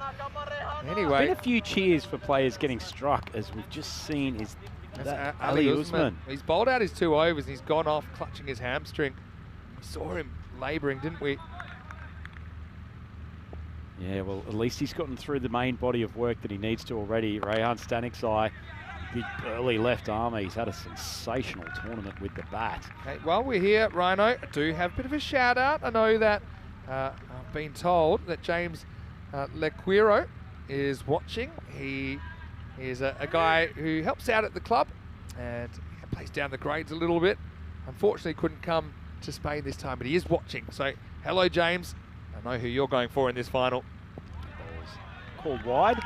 Très bien, with your pronunciation there, Vinny. I know you've been studying your Spanish, but clearly the Latin languages have parlayed their way into an exquisite pronunciation. Did have a call with my French Spanish tutor in the break, and I learnt the word for rhinoceros because we were describing you. Glad that term has been dragged out in the Spanish language as well. As Staniksai steams in, good length, and Jenner's hit a wonderful straight drive. Just stayed with the ball, kept the hands in front, struck it truly. Wonderful batting, and he is clearly the key for this Old Victorians team. Yeah, well called by El Rinoceronte. As I think it's something like that. Rinoceronte. Sounds good. Disappeared out of the ground. Jenner 60 off 18. It's basically 20 and over pace. He's going by himself. If you're Staniksai, you've probably got to think about how do I just get him off strike. Probably going to go and try to spear in his Yorker on off stump. Does the complete opposite and goes for a slower ball about a metre outside off stump. The other thing I noticed about Jenner's innings earlier is he didn't actually have the lion's share of the strike. Or the rhinoceros's share of the strike, maybe I should say. But yeah, but he was flying. Brendan did kind of catch him after a little bit. They're both in the 80s. I thought for a second we might have the first ever instance of twin centuries in one innings. And it wasn't to be. Jenner on 60. Oh, that's pumped. Absolutely dispatched by Jenner. If you're going to drop a slower ball coming left arm around the wicket, that's probably not the place for it to bounce. Yeah, here come the Old Victorians, and Jenner, like good players do, and his team's in a must-win situation. He's delivering. Makes a different sound off his bat. Said he's already gone through a couple this week. This one's working for him. Yeah, there's probably one weakness of the Alton game. Ryan Stanningsai has taken a fair few wickets this week, but he has leaked runs. Ball just outside off stump, cut. Let's cut to the fielder, patrolling that point boundary. Watling, he's a guy that's impressed me as well. It's unfortunate with Corbell going down with that finger injury, so he's not in the 11. Watling will have the gloves, but he's a pretty proficient wicketkeeper as well, Jamie. And that was a really proud moment for him, and I'm sure his family last night when he brought up the 3 figures. Right-hand Stanningsai trying to peg this over back. Short, wide of off stump. Not a great ball, but at least it's being bowled to the fresh batter. And Watling, 2 off 3 so far. It might only be a few balls, but every time they can keep him on strike, they will feel that is a win, given the form that Jonty Jenner is in. Sometimes you just got to win the little battles, don't you? Win the next ball. Load of name Lala, who's watching as well from Prunksy C. Another dot ball. So Stanningsai hits it well. 16 is not the worst over we've seen. That's what the 6 goes for, 93 for 1. I know Ian's watching as well from the TPL Cricket Show in the UK. And Dave B's in there. Dave B's in there? Yeah, Dave B, yeah. Stunned. Unbelievable. Absolutely stunned. And Farquhar saying that he remembers how good the burgers were because Muzza told him. Wasn't Paul Murray an interesting character in Group B? But anyway, we're into Group C. And tomorrow's D-Day because Drew are on the way. Last year's champions. First chance we got to see them on the network since that fateful night in March 2023. Back to the spin of Jamal. Hit, it's lofted. That's a pretty good shot from Watling. Never felt like he was well balanced. Oh, sorry, actually it's Jenner. Never felt like he was well balanced as he played it, but managed to get the hands through. Powerful shot. So we've got to have the confidence that you're going to get enough of it. He's moving backwards with that shot, but then he's trying to propel the ball forward. It's not easy to do. You need to have really powerful forearms. You need to judge the bounce perfectly, but Jenner did. His follow-through took him back behind the stumps. Stanningsai lands pretty good leg spinner. Jenner once again punching off the back foot. Diving effort from Naeem Stanningsai. Fortunately, he finally gets some support from Pradeep, but excellent athletic effort. Animated conversations, even though I thought that was actually a pretty good bit of teamwork to show that he is inside the boundary here. No problem with that touch from there. I think what Stanningsai is probably most frustrated at is that it took Pradeep a long time to come across in support. Eventually, they kept it to 2, but Jenner retains the strike. It's air from Stanningsai. It's nicely bowled. It's got what he wanted, just the one, so Watling on strike. You feel that Jamal Stanningsai is the one bowler because he's something different. You'd love to have more of him. You can't have more of him. He probably was most likely to maybe force Jenner into a mistake, but he's also played him well. Pretty good keeping there from Waridu. Gets the attempted reverse from Watling. That was very complimentary, given it looked like he was running away from the ball at one stage, but he stuck the glove out. He's actually clever. He's running backwards to give himself more time. He knows it's not a stumping. Had to get big. Decent ball from Stanningsai. Popped up. Will it stay in the field? For Naeem Stanningsai. Puts in a big effort, but it carries. It was actually a nice piece of bowling and got the feeling that the outfielder was in with a chance for a moment. 100's come up pretty quick time. Not as quick as earlier, but still. This is another teaser down the ground. Just carries the boundary. Wind's not really a factor in Group C. C for calm, maybe. Watling faces up again. Yeah, good ball again. Unfortunately for Stanningsai, it's going to fly away for a boundary. It's unlucky for the young leg spinner. It's actually a pretty good over. He ends up with figures of 1 for 31 off his 2, and Old Victorians 112 for 1. Just one note, Vinny. Every single over in this innings has ended up between 10 and 20 runs off it. So they haven't obliterated any of the bowlers, but it's been consistent scoring throughout. Yeah, it's been full on, hasn't it? Hey, speaking of Group D, are you excited for tomorrow? I know I am, and we'll start off with Empire CC versus Paris University Club. So both those teams making their first ECL appearances. There are a couple of teams that have played before, Byron of Greece and Drua, of course. This is their 4th ECL. They won it last year. One of the most improved teams in Europe for sure. Ljubljana of Slovenia will be the first ever Slovenian club to take part. So it all starts tomorrow. Group D, 10 a.m. GMT, 11 o'clock in Central Europe, and 3:30 p.m. in India. So Melia coming on to bowl, and his first ball, misdirected Yorker, and Jenner good enough to sweep across his front pad, tuck it just behind square, 4. Cracking shot. I mean, to judge the pace of this, I mean, Malia's Stanic's eye is not slow, but spots the length. And if that's a Yorker, it's very tough to do. It's slightly more than a Yorker, slightly fuller. Jenner can get in the middle of the bat on it and gets 4. Hello to Ian as well, who said if you want to listen to a preview, if you go to the TPL podcast, TPL Cricket, then Short ball just rushes Jenner a touch, can't get his timing. And they've at least pushed him on strike. So here's Malia's opportunity. He's got Watling on strike. He's been okay so far, but 12 off 7. He can just push him with a few dot balls, build up some pressure. So yeah, TPL podcast, previewed every group there. Dave B's got a question. Do the players speak French? Yes, because they live in France. Different levels. Anyway, this is different level stuff we're seeing at the moment as Watling joins in the party. He wants some time as well, and he goes over into the night. Maximo says carreras más. We know Watling's a hockey player, and that shot was like he was standing for a penalty corner and having a crack at the goals. Look at this. Full ball, whips the hands through, not even a massive follow through, but hits it with such velocity. I like the strategy here from the bowler, but he's not getting the execution. Pullman just having a moment there with the badge means a lot to both teams. Good length ball, pushing across him. Somelia's come around the wicket, trying to get the ball outside off stump. Yeah, I was going to say, the Drone players, they speak French. Some of them different levels of French, depending on how long they've been in the country, but they've been around for quite a while. Similar sort of team as last year. Also, yeah, French invasion coming tomorrow with 2 French teams in Group D. Full ball, but it's a slower ball. Ooh. He'll have a crack at the stumps, can't Chance. pick up cleanly. Oh, that was a chance. Unnecessary run, really. But they'll get away with it. That was a nervous kind of stare there. But Malia, who we know is a great fielder, he wins the race to the ball, cannot pick it up, took his eyes off, started looking at the target, but forgot the first piece of the puzzle. Amazing what pressure will do to a young man.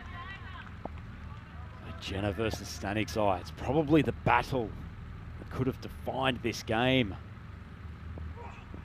Goes across the outside off stump. Good finish to the over. So Watling will be on strike for the start of the 9th. Old Victorians 124 for 1. 2 overs to go. And for all of this mashing of the cricket ball, I don't say they're out of sight just yet. Even if they go at this current rate and go 155, I don't know, Alton, that's about how many they chased in the ECS final. If you remember that game against the Zurich Nomads back in 2023, that's how they got here. Yep, they are more adept at chasing those big totals than most. There is the pressure, though, of pursuing a target. They do like to be front runners, but plenty of explosive hitters in that lineup. All happens in the 9th, and here it is. It's the Rock. The Rock hasn't been solid tonight. 20 off his first over. Started with a wide. Yeah, just looking up that game. Nomads made 153. Alton chased it down with 3 balls to spare. That was back on the 11th of August, 2023.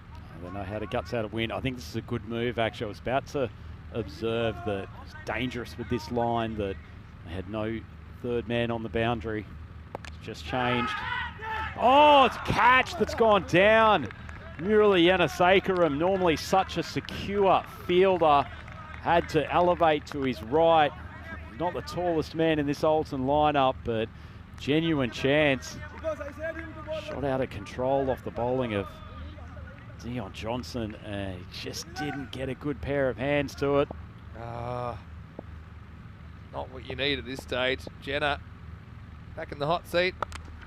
Pretty good ball again from Johnson. He's driven well, but an excellent piece of fielding out there on the boundary. I think that's Karuna Murthy, who we haven't spotted for most of the game, but he saved a boundary. Jenner gets back on strike with the 2, though.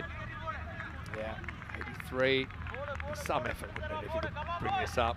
Running out of balls, 10 left in the innings. We don't know if he'll face all of them, or even most. Oh, it's a full toss.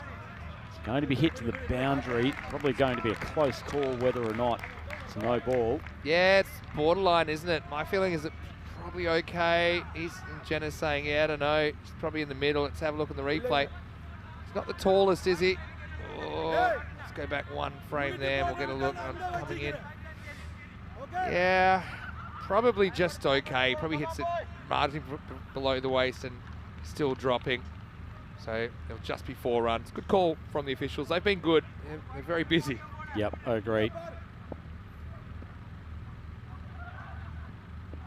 Well, he's gone for another full ball again, and Jenna wastes no time in dispatching it over the boundary. So Dion Johnson, he's lost his line, he's lost his length, and he's been pumped consecutive balls to the boundary.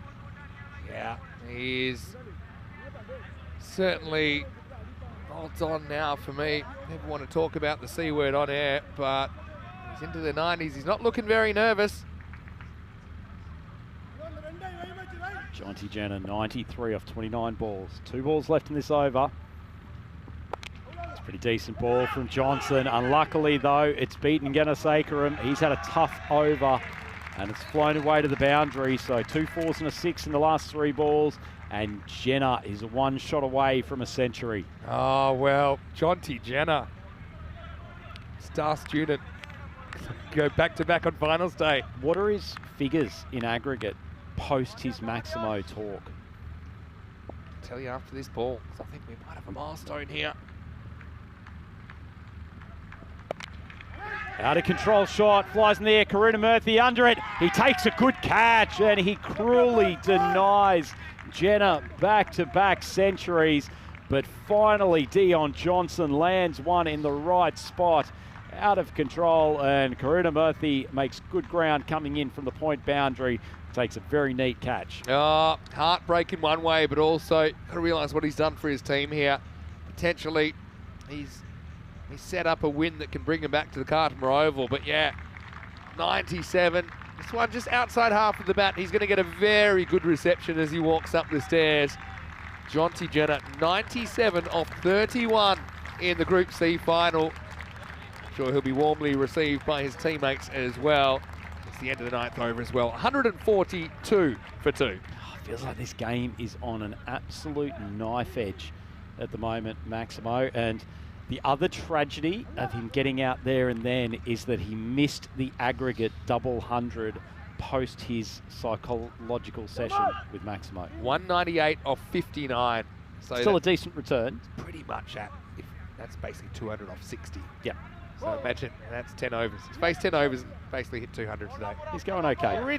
Pretty good stuff. Anyway, Giles comes in, but he's not facing Ganasekaram. A 10th over specialist to bowl. Yep, big win, particularly if they can get Watling off strike this ball.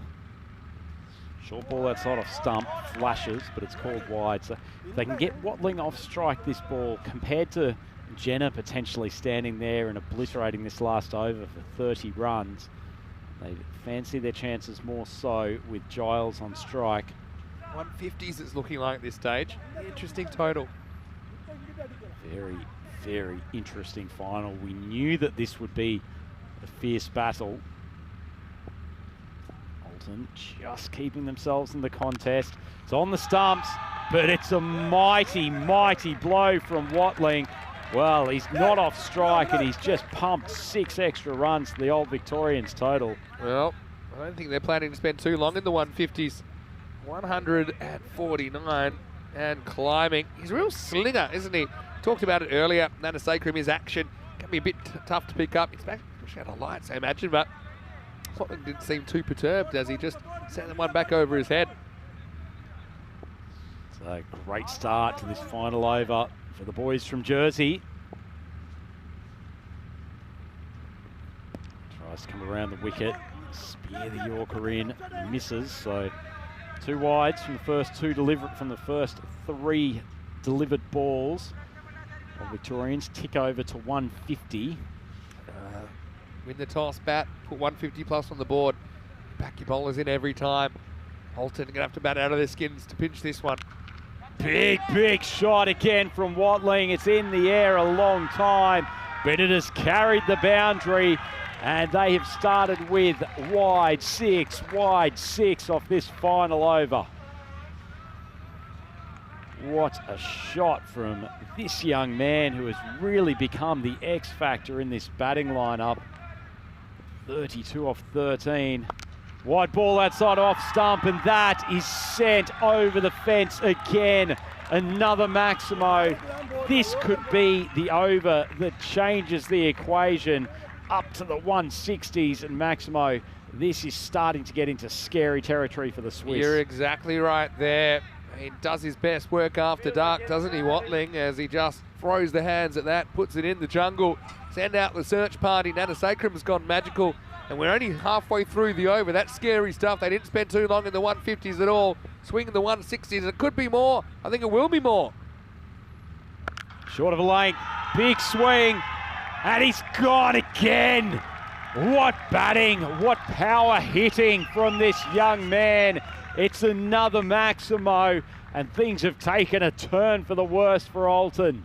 Well, I tell you what, ever since he got hit in the unmentionables, he's gone full on beast mode, giving him superpowers. If you could take that, you could take anything. Right now, he's taken 26 off the first 4 balls of an over, which is crazy stuff, really. He's 44 off 15, and it's the kind of cherry on the top of the cupcake, isn't it, for Old Victorians? We thought they might come with a rush. They have. Nana Sacram looks physically disturbed by what's happened to him over the last few deliveries. Did mention previously, Vinny, that every single over had gone between 10 and 20. Here we are, over number 10, 26, 2 balls to go. Oh, 27. Oh, also a good leave, not to just mess that up. You can leave that, if you see it's missing leg, step inside it, get another one. Wow. Alton, they're certainly a team that have been on the end of heartbreak. 2 years in a row, this is their 3rd trip to the ECL.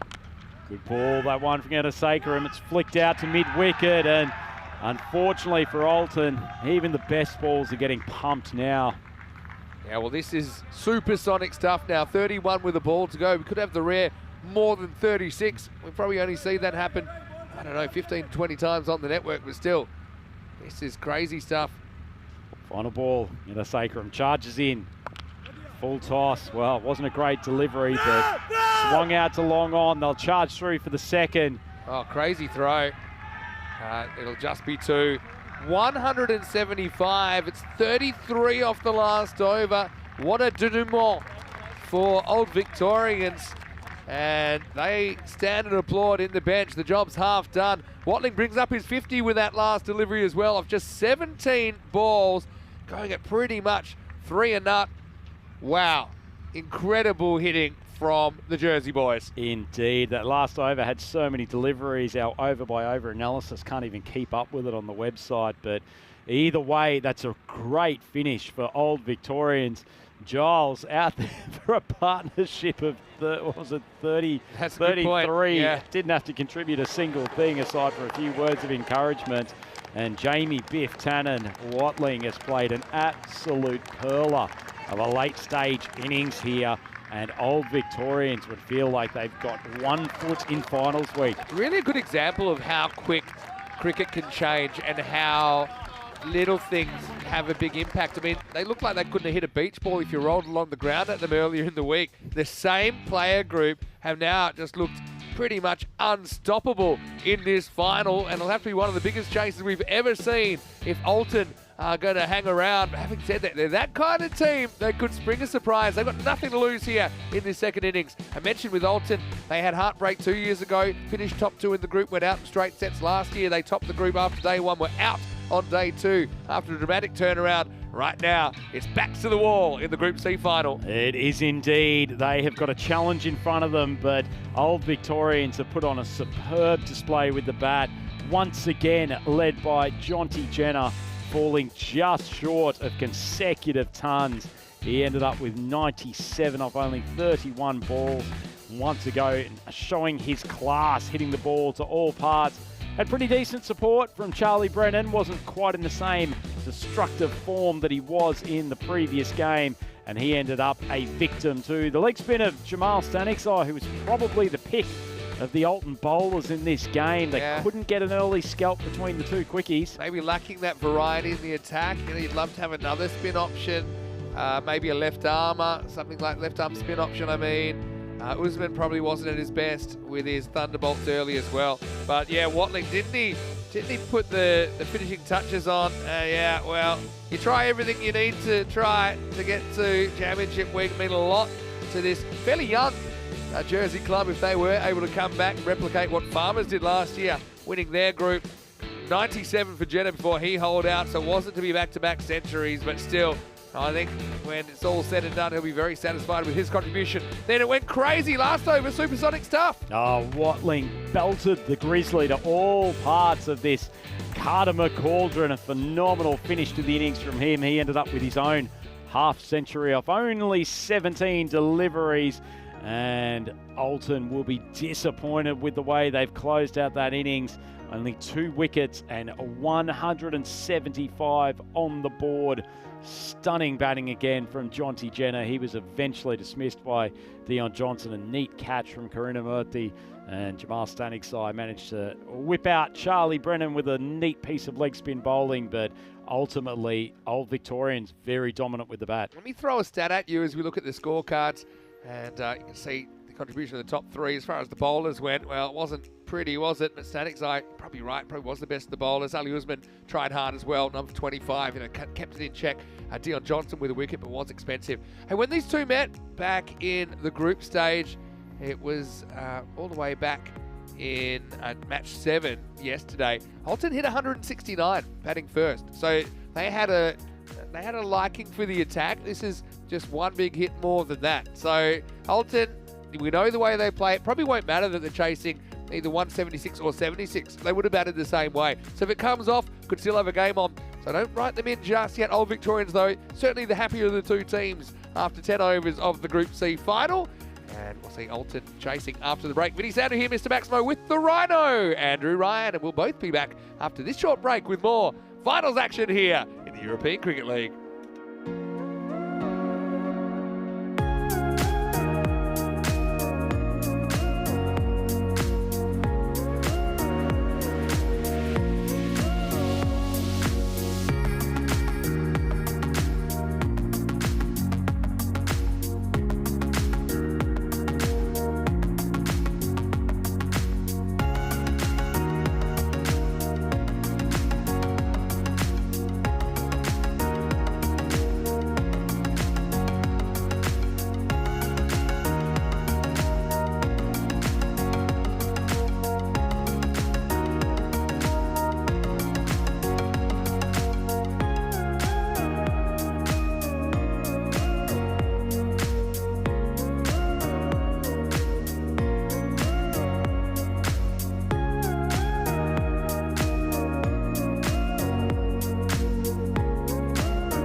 The European Cricket League is proudly brought to you by Dream 11, HCL Software, La Junta de Andalucía, Paramatch and Norcane. And the official charity partner, Share the Meal by the United Nations World Food Programme.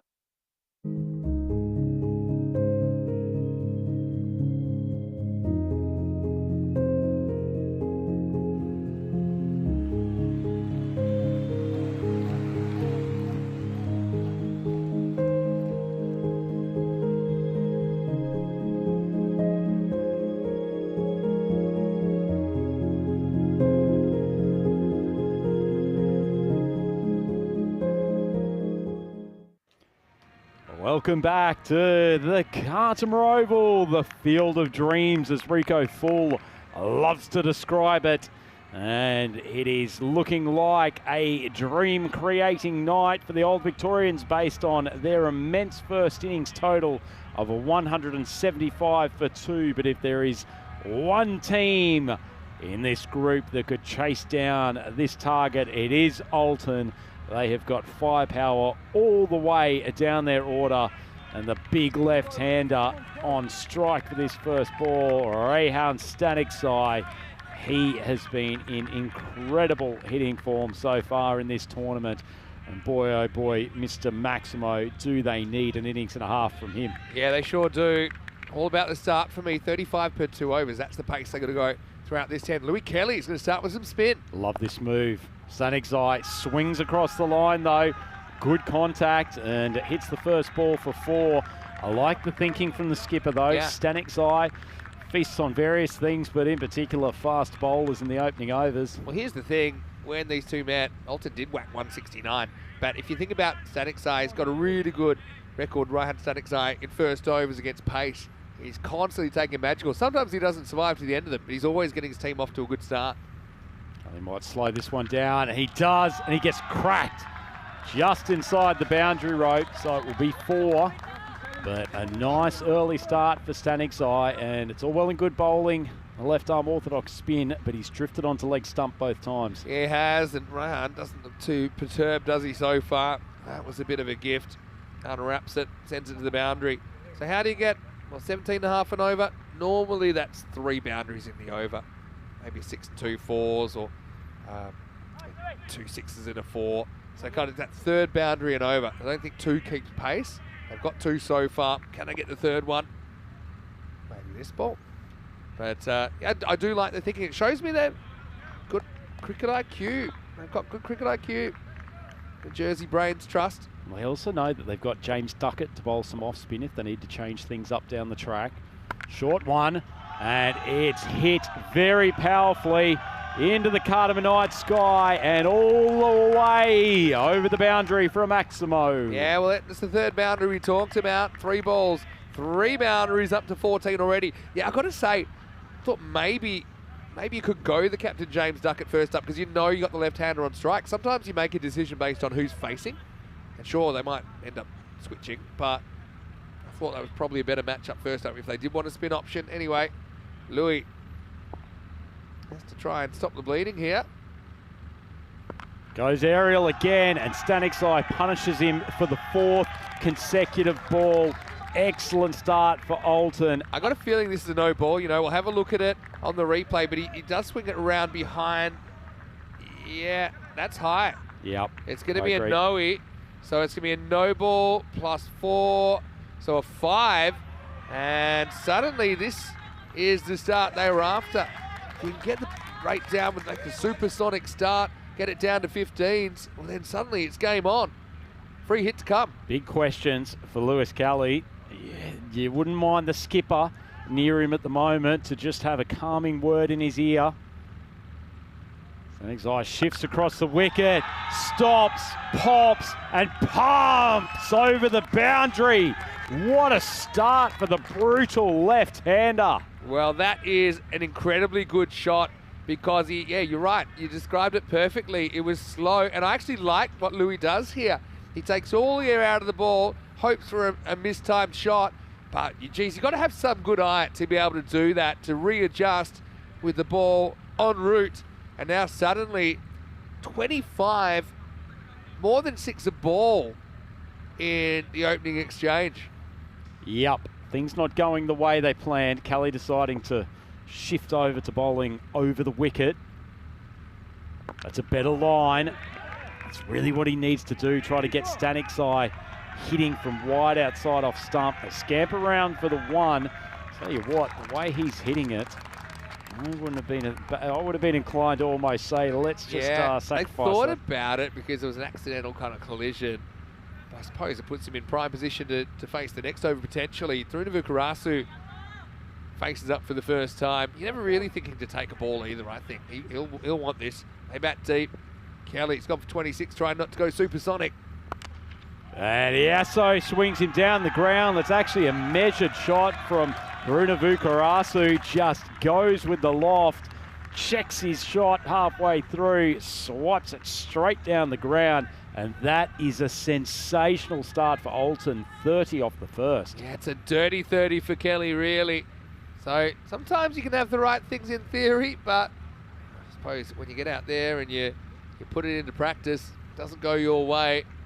I think that Kelly will be disappointed at some of what he offered that over. Not all, but some of what he offered that over. I think probably weren't to his standards. So they go back to their regular opening over bowler, Scott Simpson, here in over number 2, Staniksai on strike. So yeah, suddenly you've got it down as if you're chasing 162. And that just seems a lot more reasonable than 176. 16.2 and over required from here. Yeah, great start, particularly from Staniksai. 25 off 6 already. Big challenge from Simpson here. Interestingly, they've gone for the fielder down at fine leg and brought Giles up from third man. I would think that Simpson wants to probably bowl slightly short of a length outside of off stump. Also, they know that he likes to turn on those and whack them leg side anyway. I think that's his preference. Simpson trying to change the narrative. Well, he does. He gets the out of control shot, but it flies off the top of the bat. And when things are going your way, momentum is a funny thing, and Staniksai has it in spades at the moment. Yeah, we've seen some strange things under lights, haven't we, Rhino? You need that luck factor on your side as well. I mean, there's a potential for that to be a little feather through to the keeper or go straight up in the air. But Staniksai rides his luck, 34 off the first 7 balls of this one. And that win predictor almost back to split. I find that quite amazing, but now I suppose they're being asked to score at a rate which is less than what they scored at last time when these two teams met. It does go wide outside off. I think the plan's right. I think the field's wrong. Flies over the head of Giles at third man. Another boundary. Thing is, they got the deep square back, but if he hits in that direction, it's likely to just disappear over his head into the trees. You know, the deep third's a position that it's an uncontrolled shot. Now, that probably wouldn't have carried, but I just think it's a catching position as well as a run-saving position at this stage. Staniksai, he doesn't care where they are. He's swinging hard. It's outside off stump. Once again, good line. I think Simpson's plan is right here. As you say, Maximo, sometimes in these early overs, you've got to put fielders in the position for the shot that you create a mistimed stroke. So many well-hit balls are just going to end up over the fence. It's to be a remarkable chase if Alton could do it. We said there'd be momentum shifts. We're feeling one here, aren't we, in the first over and a half of the chase. Goes onto the stumps, drills it straight to the fielder at mid-off. So Simpson's brought this under control a touch, so just the 2 boundaries. I was talking about this yesterday. In long form of the game, you tend to talk about rotating the strike as an advantage. But I think in this form of the game, you're looking for one guy to dominate through periods of the game. That's exactly what Raihan Staniksai is doing right now. Outside off stump again, plays a straight pull. They will scamper through for the 1. And he'll get his regulation 1 ball for the over now. Iaso Trunavukarasu did a good job with the last one. So one way that I described this chase is essentially you're trying to be at 35 per 2 overs. They're your little milestones. Sometimes it's helpful to do it in multi-over blocks and set those slightly bigger targets so you're not obsessed with 1 over. So 35 off 2 would be the target. They're already 39 with the ball to go. Next little target would be to be 70 after 4 or ahead of 70 after 4. I think they've got their field right here. Long on and third man on the boundary. He's dropped that probably a little bit more on leg stump than he would have liked, but a bit of extra pace and bounce, and struck Trunavukarasu, and that's the end of actually a pretty decent over from Simpson. 9 off it. Alton 39 for none. It brings things back to a bit of normality, and yeah, it was a really good over considering that the shots weren't particularly convincing that went to the boundary. This is our list of teams that have qualified for Championship Week. Hard to believe, but it's only 13 days until we'll be starting that. So just under 2 weeks. Ginebrecia qualified from Group A last Wednesday. Hornchurch, fairly well represented in the chat tonight. They qualified from Group B on Saturday night. And here we are, our first ever Tuesday finals day. And right now, hard to say who'll go through. Still got to be Old Victorians from Jersey ahead. But with this opening partnership, particularly the form of Ryan Static Guy, who knows? I think who's going to come in next? Malia Static Guy, who's been one of the batters of Group C. Yeah, still some firepower for Alton. Static Guy's got to think his way through this because he's got Giles coming in who likes to hit spots back of a length. He'll tail the occasional one back into him, but I suspect he will try to start the ball just outside off stump, bring it back over the top of off.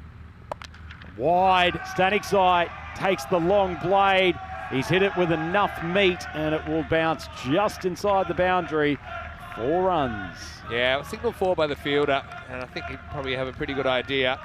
And well, they're enjoying the fact there's a game on at the moment. Of course, all the teams here in Group C have brought something a little bit different. Checking where this one bounces. It just pitches inside. Don't worry, Maxie. Scored. My eyesight from 150 metres away, no problems whatsoever. Giles bowling his third. Short of a length outside off. Static Guy drags it from outside off, but it will just be the one. I noticed Toby Britton is in the chat, another young left arm spinner. He was feeling a little bit of, what do I call it, sympathy pain for his fellow left arm tweaker, Louis Kelly. Got whacked in the first over. Hello, Toby. Hopefully well. I tell you what, it'd be a good hair off between Toby and Dalian. Wouldn't it? Of Afghan Karaisa. That could almost be human Velcro between those two if their heads ever made contact. Just spot him in the intro. Short ball. Yasso swings hard as he tends to do. Static Guy decides against scooting through for the single. Probably was there, to be honest. I'm on hyper retire out alert with Static Guy, Malia Static Guy waiting in the wings with Taruna Vukarasu. Like, even potentially, if he's not looking likely this over, it's one thing to say, look, just swing away. He's already doing that. If he's missing, if he's not got his timing, he's out of there for me. Oh, well, he has got his timing. Every single time you talk about retiring someone in the last 48 hours, they've gone on to obliterate the next ball. Yasso plays a pretty decent shot, actually. Giles is a tough matchup for him, but he's managed to get a hold of that delivery. Yeah, not for a second would I suggest that Yasso is being too defensive. I'm just talking about in a final, needing so many runs. Outside off stump, that's the one he struggles with. A little bit of movement away, a little bit of bounce, still trying to hit it towards mid-wicket. Bit of golden ball chat at the moment as well. Yesterday, yes, I was lurking from the Sunset Beach, and I'm talking about the highest ever golden ball 4 in Cyprus, 167, 167. This will be higher. 50's up, 50 partnerships up. Yeah, good bowling again for Giles. I said he was a good matchup as far as the Old Victorians were concerned against Yasso. Alton, 3 overs gone, 50 on the board. Here's the thing, when you retire someone out, you lose their services for the rest of the innings. I think if you're allowed to just retire not out at will, then I'm pulling him, but knowing I could bring him back later, because I just don't think he's the best at this stage to be out there with the required rate where it's at. Now, it's back now to 3 a ball required, just with how well Malia's batted in the series. But I suppose when it's a retired out, losing that resource is pretty significant. So that's why I don't think we'll see it just yet. Yeah, when you're chasing this sort of target, you need almost all the resources you can get on. I understand what you're saying, Vinny, and I understand you don't want to keep Malia back in the hatch any longer than you have to, but Runavu Karasu, he has been a bomber for this Alton team for a number of years. Sure, they will continue to back him, but the man on strike at the moment, Static Guy, he is in form, and the man he's about to face, Webb, has gone for plenty at times in this tournament. This could be a huge over. Straight into the slot, but he hasn't controlled it. Few fielders flying through. Would have been an outstanding catch, but as it is, just the one. But tell you what, Vinny, Webb is playing a dicey game. That looked like it was going to be hammered. Yeah, that's true. Great effort. I think that's James Duckett that came in and threw himself at the ball. Not sure if he gets hand to it or not. Okay, so Yasso's got 1 over to prove himself here, I think, even though he just whacked one out of the ground last over. But as we said, 1 and over, even 2 and over is not really enough.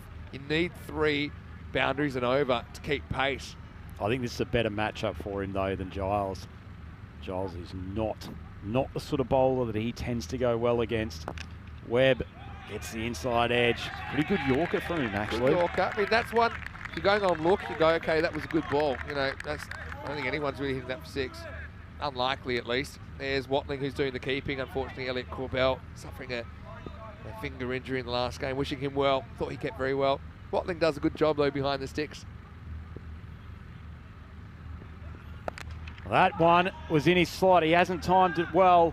Just going to drop outside the realm of the fielder, and they will scoot through for the 1, but haven't the old Victorians managed to put the handbrake on these 2 the last few overs? Yeah, they sure have. And I think if I'm in doubt now, I'm leaning towards making a change. You know how you talk about making a bowling change up the game? There's nothing against Runavukarasu. I think I'm yanking him up to 4. Standing side's gone for another huge heave. The ball's gone very high. Somehow, for the 3rd time in this over, one has just dumped down in between oncoming fielders. But Webb, who's been under pressure, the bowling crease throughout the tournament. Tell you what, 3 runs off 4 balls. This has already been a pretty successful over, no matter what happens in the next 2 deliveries. Yeah. Webb has been brilliant this over so far. Yeah, classy bowling. It's got to go. I'm thinking on my feet. I'm thinking as someone, if I was in the Alton camp right now, I'd say, look, Malia, go out there, have a heater, win us this game. Yasso's can't be feeling confident. He's 11 off 9. He's not dealing with that kind of upstairs, outside off stump ball. Well, that's one he can deal with, though. Not sure if you're Webb why you change your line and lane.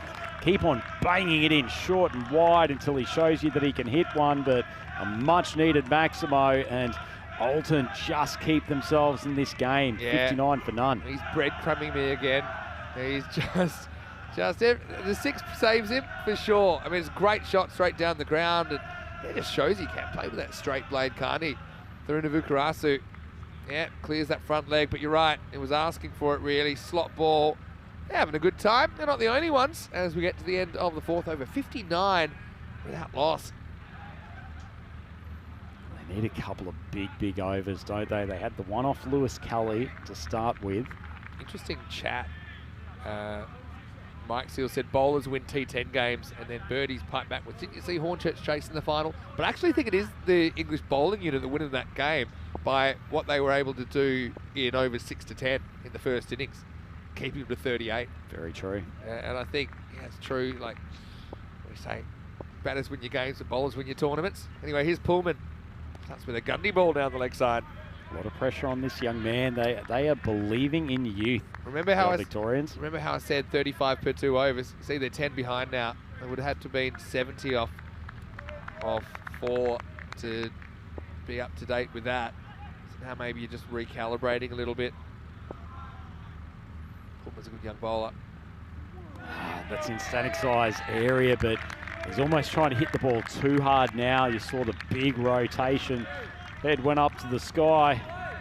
Good look at the weather conditions here at Cardamom, but no contact. Yeah, Terry, hello to you. Watching from Estonia, saying Raihan's just lost his balance, not getting his weight to his front foot and skying them. That's why he's skying them rather than clearing the fence. Yeah, just maybe. Oh, that's one way. He's heard the advice from the commentary. He's heard the advice from the YouTube chat. And he's drilled a Maximo straight down the ground. Don't count them out of this just yet. That's a very good shot. Yeah, and that's one that he doesn't try and swing as hard. He actually keeps his head down a bit on that one compared to the others. Oh, the Bulgarians, they're really celebrating. Oh, lovely change up, but it's gone through the keeper. Stanigzai hasn't noticed it, so they will just get the one. Yeah. Gutsy bowling for Pullman. Yeah, lucky it was a slow ball, I think. That's why it held up so much. It's the difference, though, we mentioned it in the first over, Maximo, that when Lewis Kelly was bowling, Stanigzai read his change of pace. He was patient. Get the feeling now he's just in the mode of trying to obliterate every ball. All right. Still don't think you can go into the second half for Chase. We need 20 and over and have Malia on the bench. Find a reason to get him out there. Oh, big swing from Taruna Vukarasu. And I think they will keep on requesting that Maximo suggests he gets replaced, because every time he does, it belts one. I'm off retiring him out. I just said you've got to find a way to get him out there. One way would be for Old Victorians to actually hold a catch or be able to turn something into a catch. Cracking shot. It's not a very him shot compared to his normal areas, but it shows he can hit the ball around the wicket. He got 2 balls to impress me through Vukarasu. That's wide. Base throws himself off his feet. Hey, I can't criticise the intent. I'll give you that. I cannot criticise the intent. Never been known to play a defensive shot in his career. Iaso Taruna Vukarasu. He is attack 100% of the time.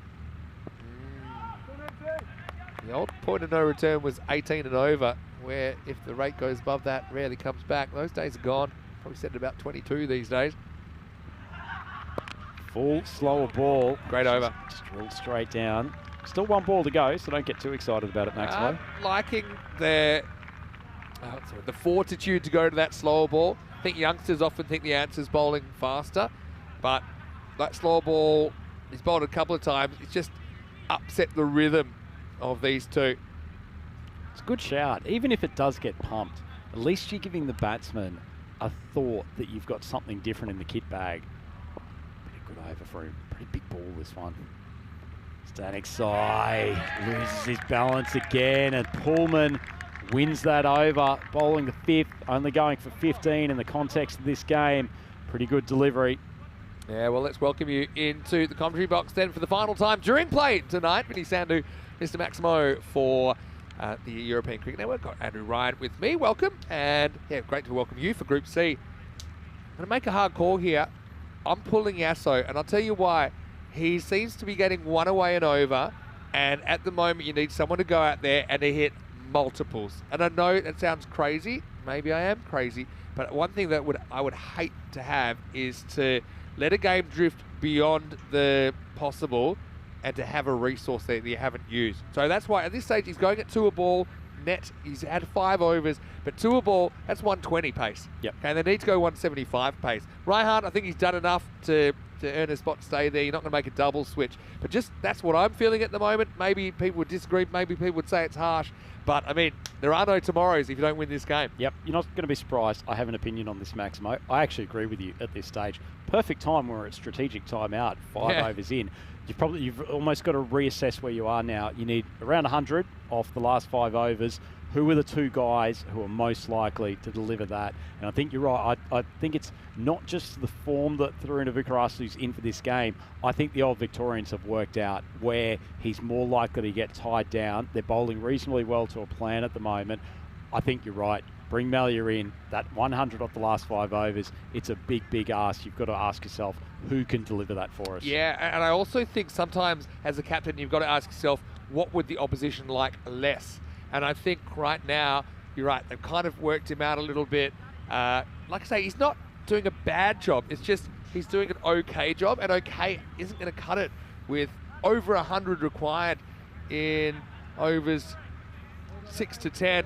But they are going to leave him out there, and they're going to go to their captain, James Duckett, to bowl over number 6. Yep. Let us know what you think in the chat. I mean, it's interesting, theoretical.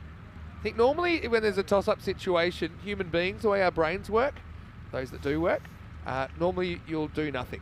You'll rather, inaction is more regular than action.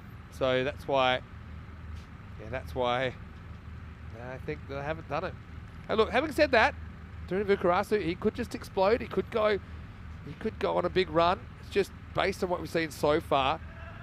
I'm not so sure it's as likely as someone like Malia coming out. By the way, it can backfire. We saw that with Davitsi. He was retired after going on a run of 22 off 18 in 5 overs after a strong first over. And that backfired on the checks. And look, silly in retrospect. Anyway, this is going, and it's out. Well, the decision's made for them now. Duckett comes on and breaks the opening partnership. Old Victorians Firmly in front in this game, but a game changer. I think we'll stride to the crease at number 3. 75 for 1. Well caught. It's a tough gig, T10 cricket, isn't it, Maximo? I mean, Tharuna Vukarasu goes for 24 off 13. Hard to believe that that's not a good enough innings for the current chase, but ultimately Alton need their big biffer out there. And the Prince, Melia Staniksai, makes his way to the crease. Nice catch. Oh, they're out there on cover. Yeah, well done by Webb. Time to celebrate. And Yasso did get 3 sixes and a 4 away in his innings. He contributes 24, gets them to 75. And we'll see whether they can go further towards his target. 5 balls left in the over.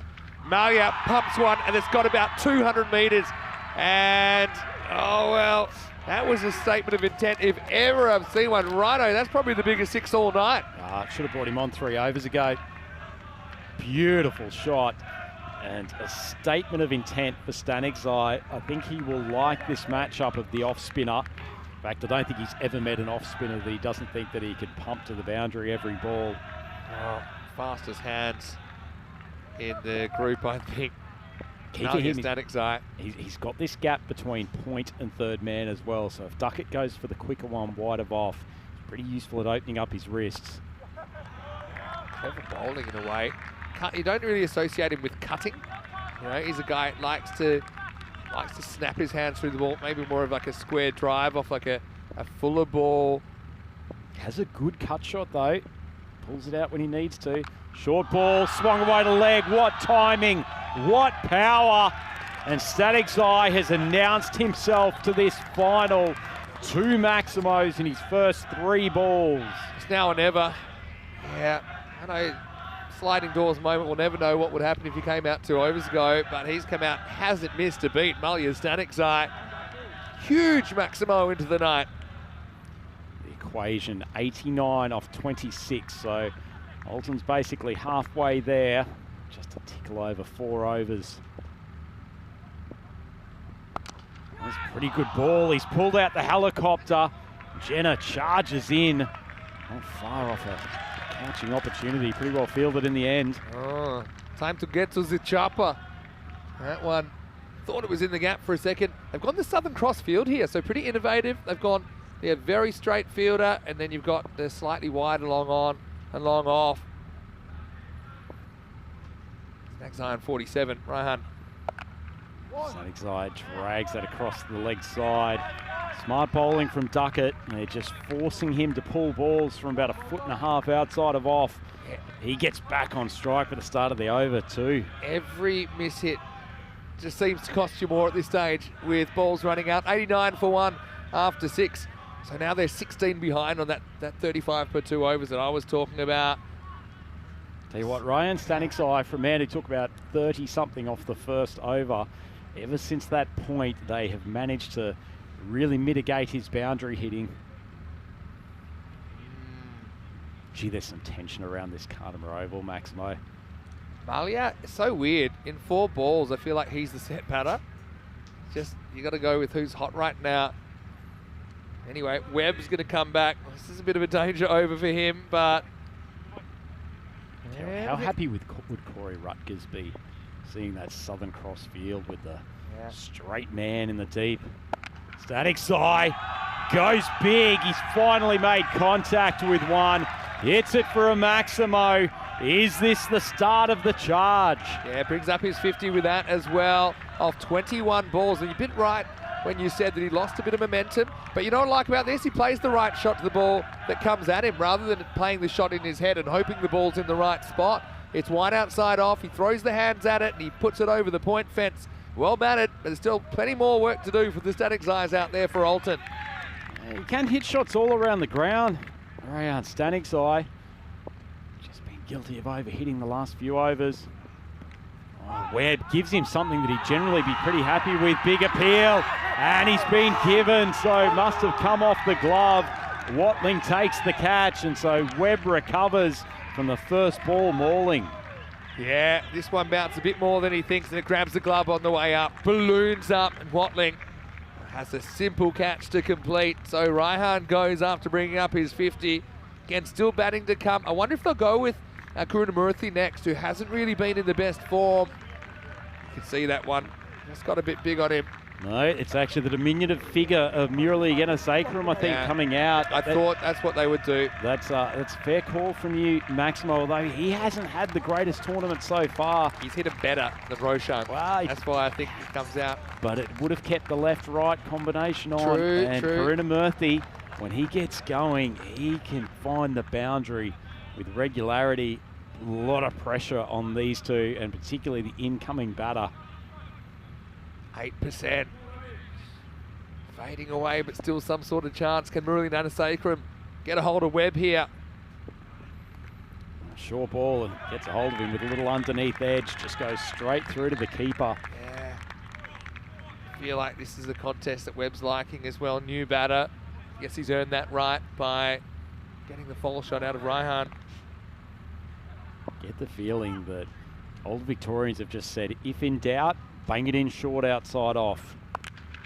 Ganasekaram makes reasonable contact. It's gone high, and it will carry the fence. So he bashes a Maximo second ball.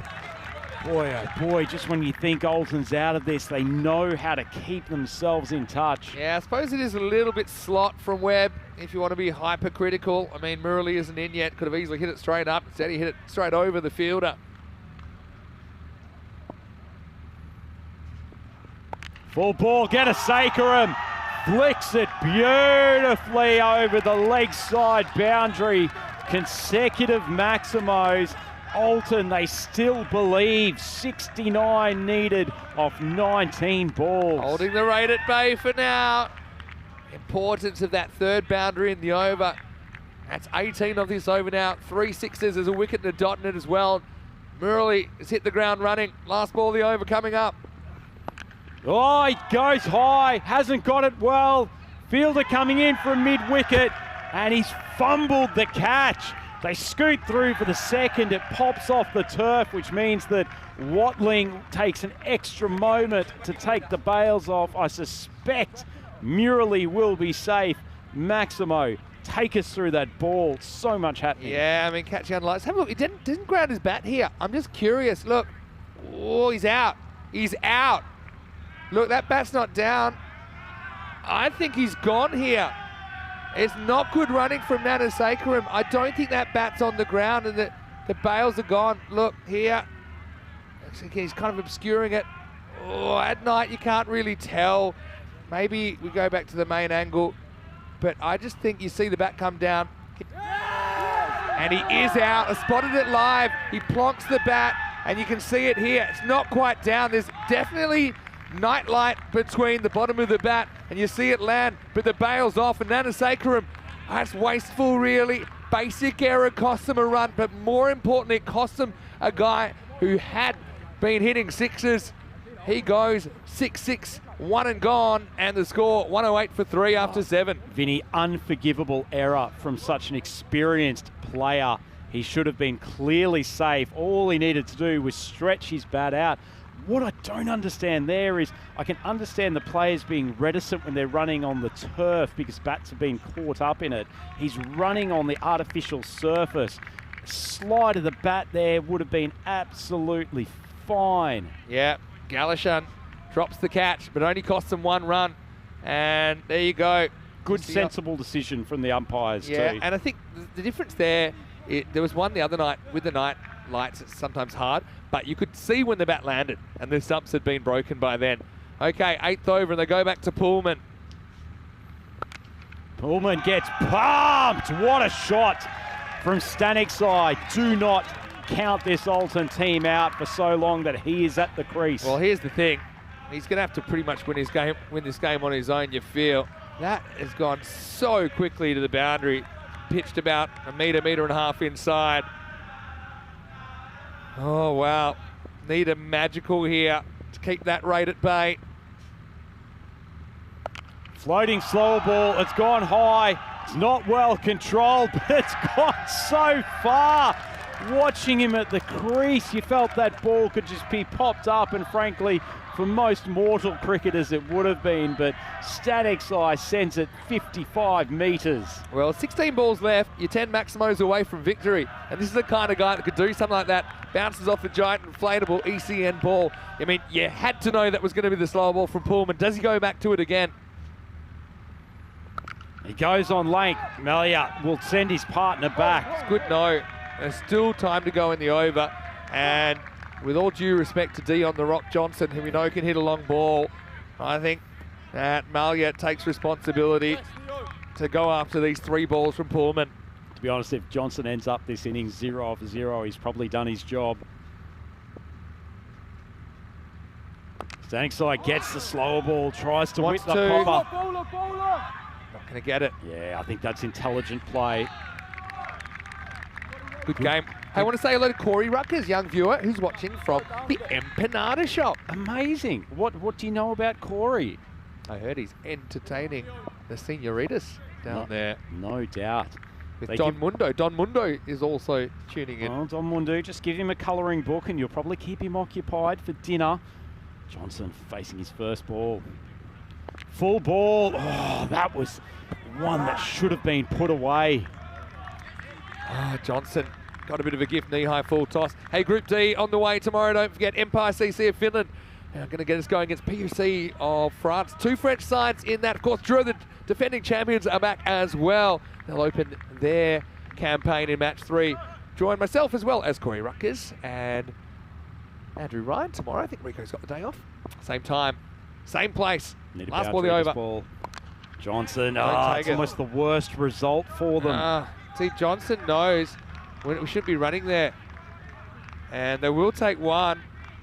And I don't know whether Malia Static side didn't count or just didn't think. But one way or another, he's 22 yards from where he needs to be as we get to the end of 8 overs.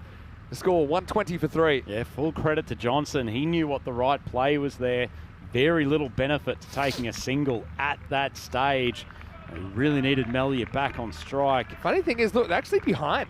Remember the supersonic over? No, Sacrum doesn't want to remember it.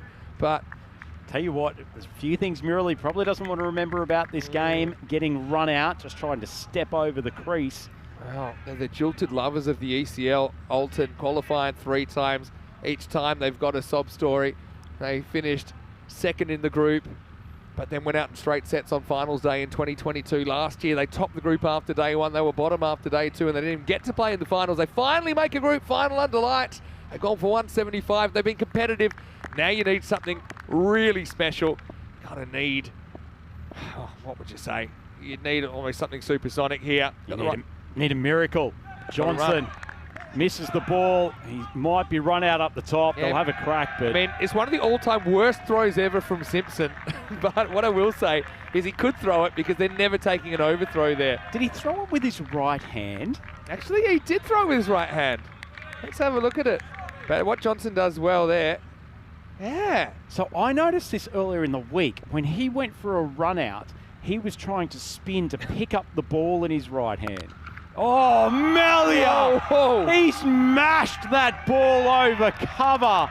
Get and keep this man on strike, please. My word, that was large. That was such a great shot. Rhino, what if he'd come out? Maybe I was right all along, and yes, I had to go 2 overs earlier. And they let the game drift. He's 30 off 9. He is doing it in clumps, isn't he? That was some shot. That was ridiculous, actually. That's gone over the trees, miles from the centre of the Carnamore Oval. That was not even a bad ball from Simpson. He's got to face every ball from here. Dion held the crease well to make sure Malia got safe to the keeper's end, by the way. Bouncer. Oh, short ball beats him with a bit of zip. It's funny, isn't it, at this stage, Vinny? A dot ball or 2, and it's basically the game. Yeah.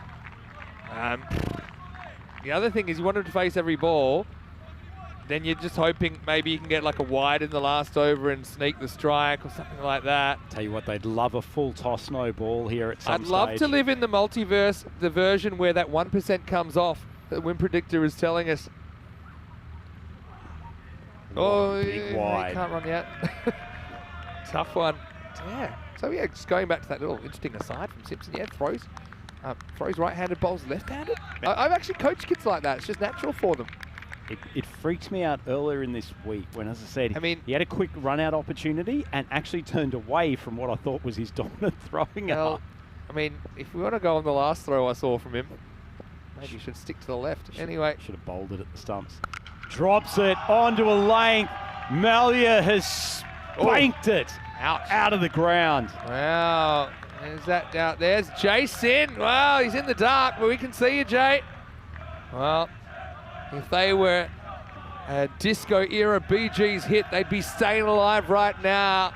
But you can tell by the way they use their walk, they're one step from oblivion. He's shelled that, Jay, hasn't he? Oh, why didn't we get him earlier? Why didn't we get him earlier? I'd expect better. 42 off 8. So now you could probably go 6-1. I don't know, otherwise you might never get it back. We'll just go 6-6 and hope for the one from Johnson. Anyway, 2 to come in the 9th. Oh, he goes very high. Fielder sprinting in. This could be the moment. Takes a wonderful catch.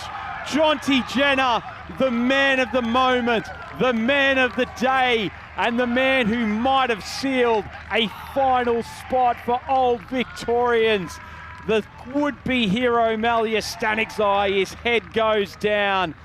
That is a huge wicket. Well, it's kind of fitting that Jonty Jenner, who's had a brilliant finals day, we thought he would have to have a good finals day for Old Victorians to qualify. He takes this catch, and to be honest, I feel like there's probably 11 Old Victorians on the field that could have reached it. It went that high, but he comes in, excellent technique, slides, and then celebrates. Look at that, in perfect unison with the bowler, and they came from everywhere to get around Jonty, 97, and then the match-winning catch as Malia goes for 36. Again, we'll never know what might have been. 36 off 12. He hit half of his balls to the boundary or over. And I talked about, earlier on, the opener, Tirunavud Karasa was going okay, but okay wasn't going to get you close to this total. Now Karunamurthy, good hitter in his own right, but the game's gone out of control. They need 7 sixes to win, so it's Maximo or bust. Oh, good bowling from Simpson, concludes the over, 9 gone, 134. And in and amongst that exceptional catch from Jonty Jenner, a word of credit to the big left arm paceman, Scott Simpson. Not only has he picked up figures of 1 for 22, but you'll remember back earlier in that over, Maximo, that he pitched a short one outside off stump and Malia smacked him over the cover boundary. He was gutsy enough to know that that was the right plan and was rewarded with it that second last ball. Oh, look at the figures. I suppose they've done just enough, haven't they? That last over. Do you want me to tell you what Old Victorians were after 9 overs? It's about 140. Yeah, they were 142. It's only 8 runs behind on that. They're a long way behind in this cricket match, and really, it's unwinnable. We need to see something hypersonic. We've only ever seen 6 overs over 40 in ECN history. Well, that's one way to get it started. Edward Giles, who's been so accurate bowling throughout this tournament, drops one onto Dion Johnson's waist, puts it away. Probably all be futile in the end, but Alton will keep on having a crack. Yeah, nice shot. And the singing has started though. And the jersey they're travelling continue to supporters will be very, very happy with the result as well. Might need to book those tickets back. Not cheap from Jersey, either. Giles sends it outside of stump. It's pretty good bowling. Fielder coming in and takes a catch.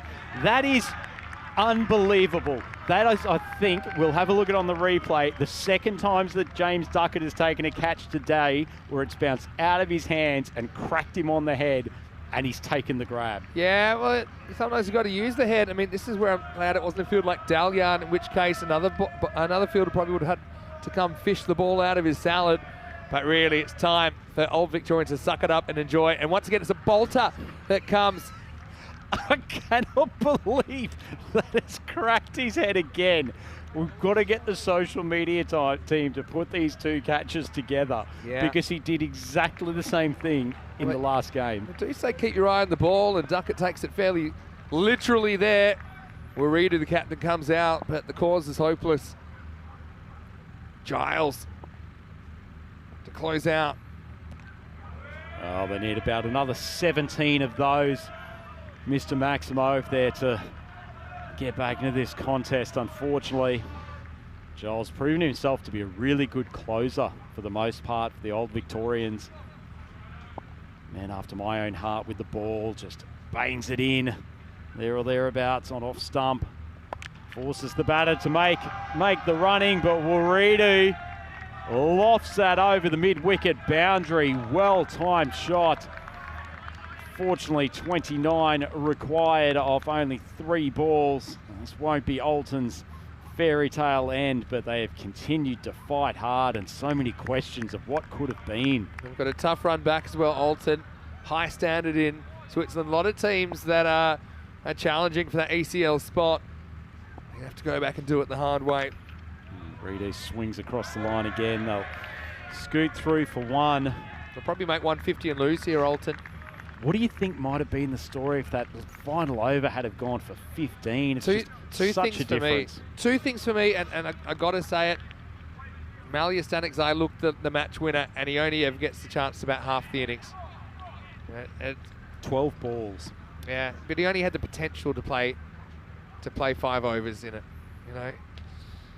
And also, Raihan went off the boil at an inconvenient time. This is in the air, going, and that one will go out of the ground. Karun Murthy with the consolation 6.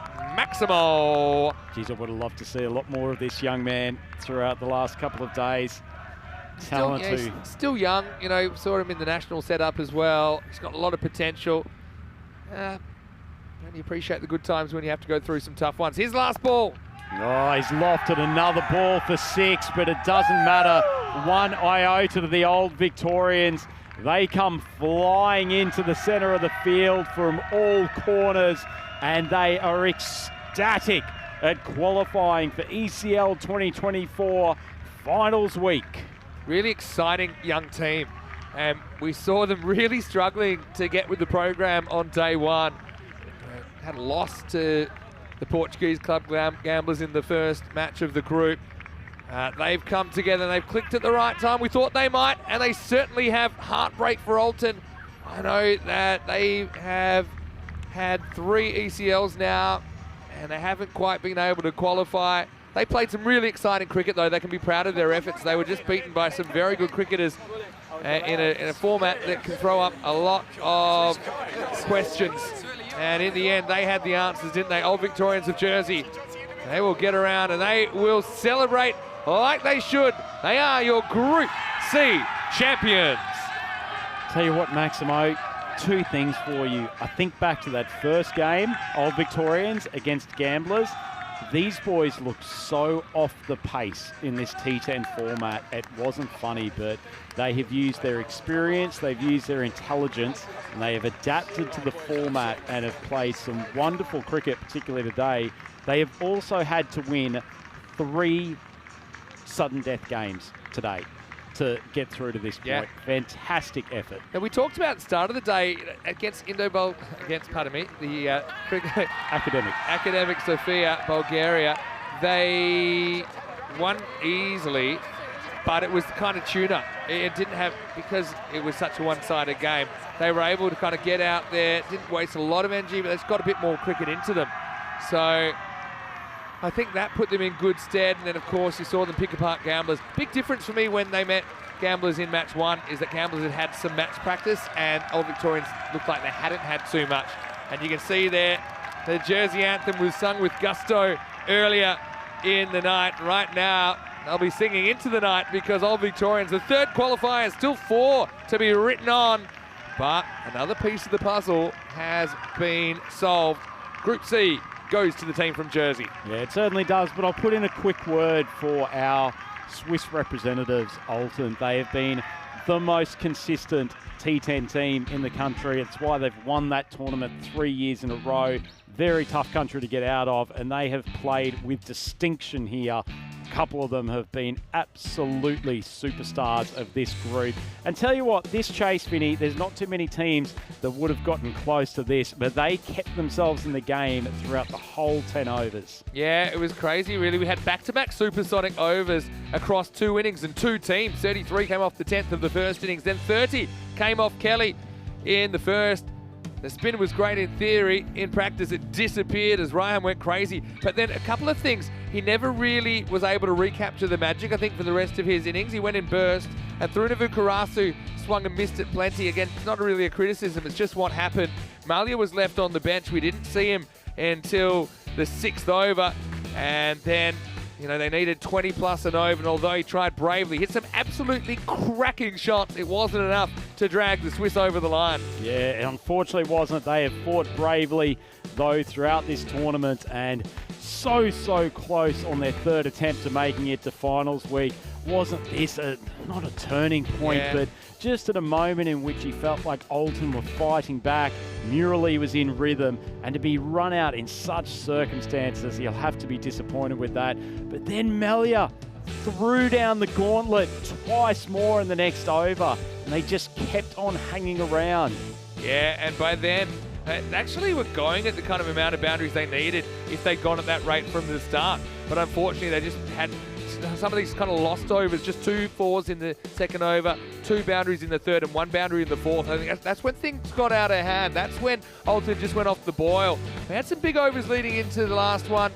And, well, the old face catch again. Keep your eye on the ball for Duckett. We'll see him back, that's for sure. And how exciting for Old Victoria. It's a team that earned their right at the big stage. Let's not forget that Farmers of Jersey were the representatives the first 2 times we had Jersey in the competition. Old Victorians making their presence felt, and they will return in week 4. And aren't the boys happy about it? Yes, certainly are. They've been fantastic this week, and it's great to see how they've progressed in this format. And they've got a great travelling support crew who I'm sure will be back for finals week. But what a stunning final here for Group C. Certainly lived up to all of our expectations, and congratulations to both teams, but in particular the Old Victorians. Quick look at that batting lineup. Ryan Staniksai, he's been immense for Oldham throughout this tournament. As you said, Yasso didn't quite get in his rhythm, but Malia Staniksai, he kept them alive. 36 off 12, and frankly, some of the best Maximos you will see this week. Such a great player to watch. Look, you kind of needed your in batters and your batters that make a score to got 3 a ball there. And Malia was able to do that. The others just weren't, across their innings. Wickets were split. Simpson won, Giles won, Webb won, and James Duckett won. Pullman, I think, was also brave with his changes of pace. And I think he brings a lot to the format. So 175 to 160. It's another high-scoring final with thrills, spills, action aplenty. A little bit different to some of the other finals we've seen. But Jonty Jenner, that 97 for me, he gets the player of the match. Also taking that catch to just neutralise the threat of Malia Staniksai in the end. Well, it's been great to have your company once again every 3 days. It's a roller coaster. Seems like eons ago that Hornchurch qualified for Group B. And of course, Ginneresha there in Championship Week as well. Tomorrow is D-Day, so we're really looking forward to seeing the French invasion. And I know you speak a lot of French, so I'm looking forward to you helping me out a little bit. But maybe we can have a look at the fixtures tomorrow, because we'll start with the Flying Finns, Empire CC versus Paris University Club in match 1. Then Byron of Greece and Ljubljana of Slovenia to contest match 2, and Dreux will appear for the first time in match 3. Join us 10 a.m. GMT, which is 11 o'clock in Central Europe, and 3:30 in India, either on the European Cricket Network or on any of our international broadcast partners. Rhino, it's your first group, but we've had the whole gamut of emotions, haven't we? Would you believe, if you saw them on the morning of day 1, that it would be Old Victorians that would qualify from Group C? No, I think, as I said before, they seemed completely off the pace, all at sea in this T10 format. huge credit to them, not just the players on the field, but also the brains trust of that Old Victorians team, because I think they've gone back, they've watched their games, they've learnt a lot tactically, they've worked out how to use both in their bowling attack.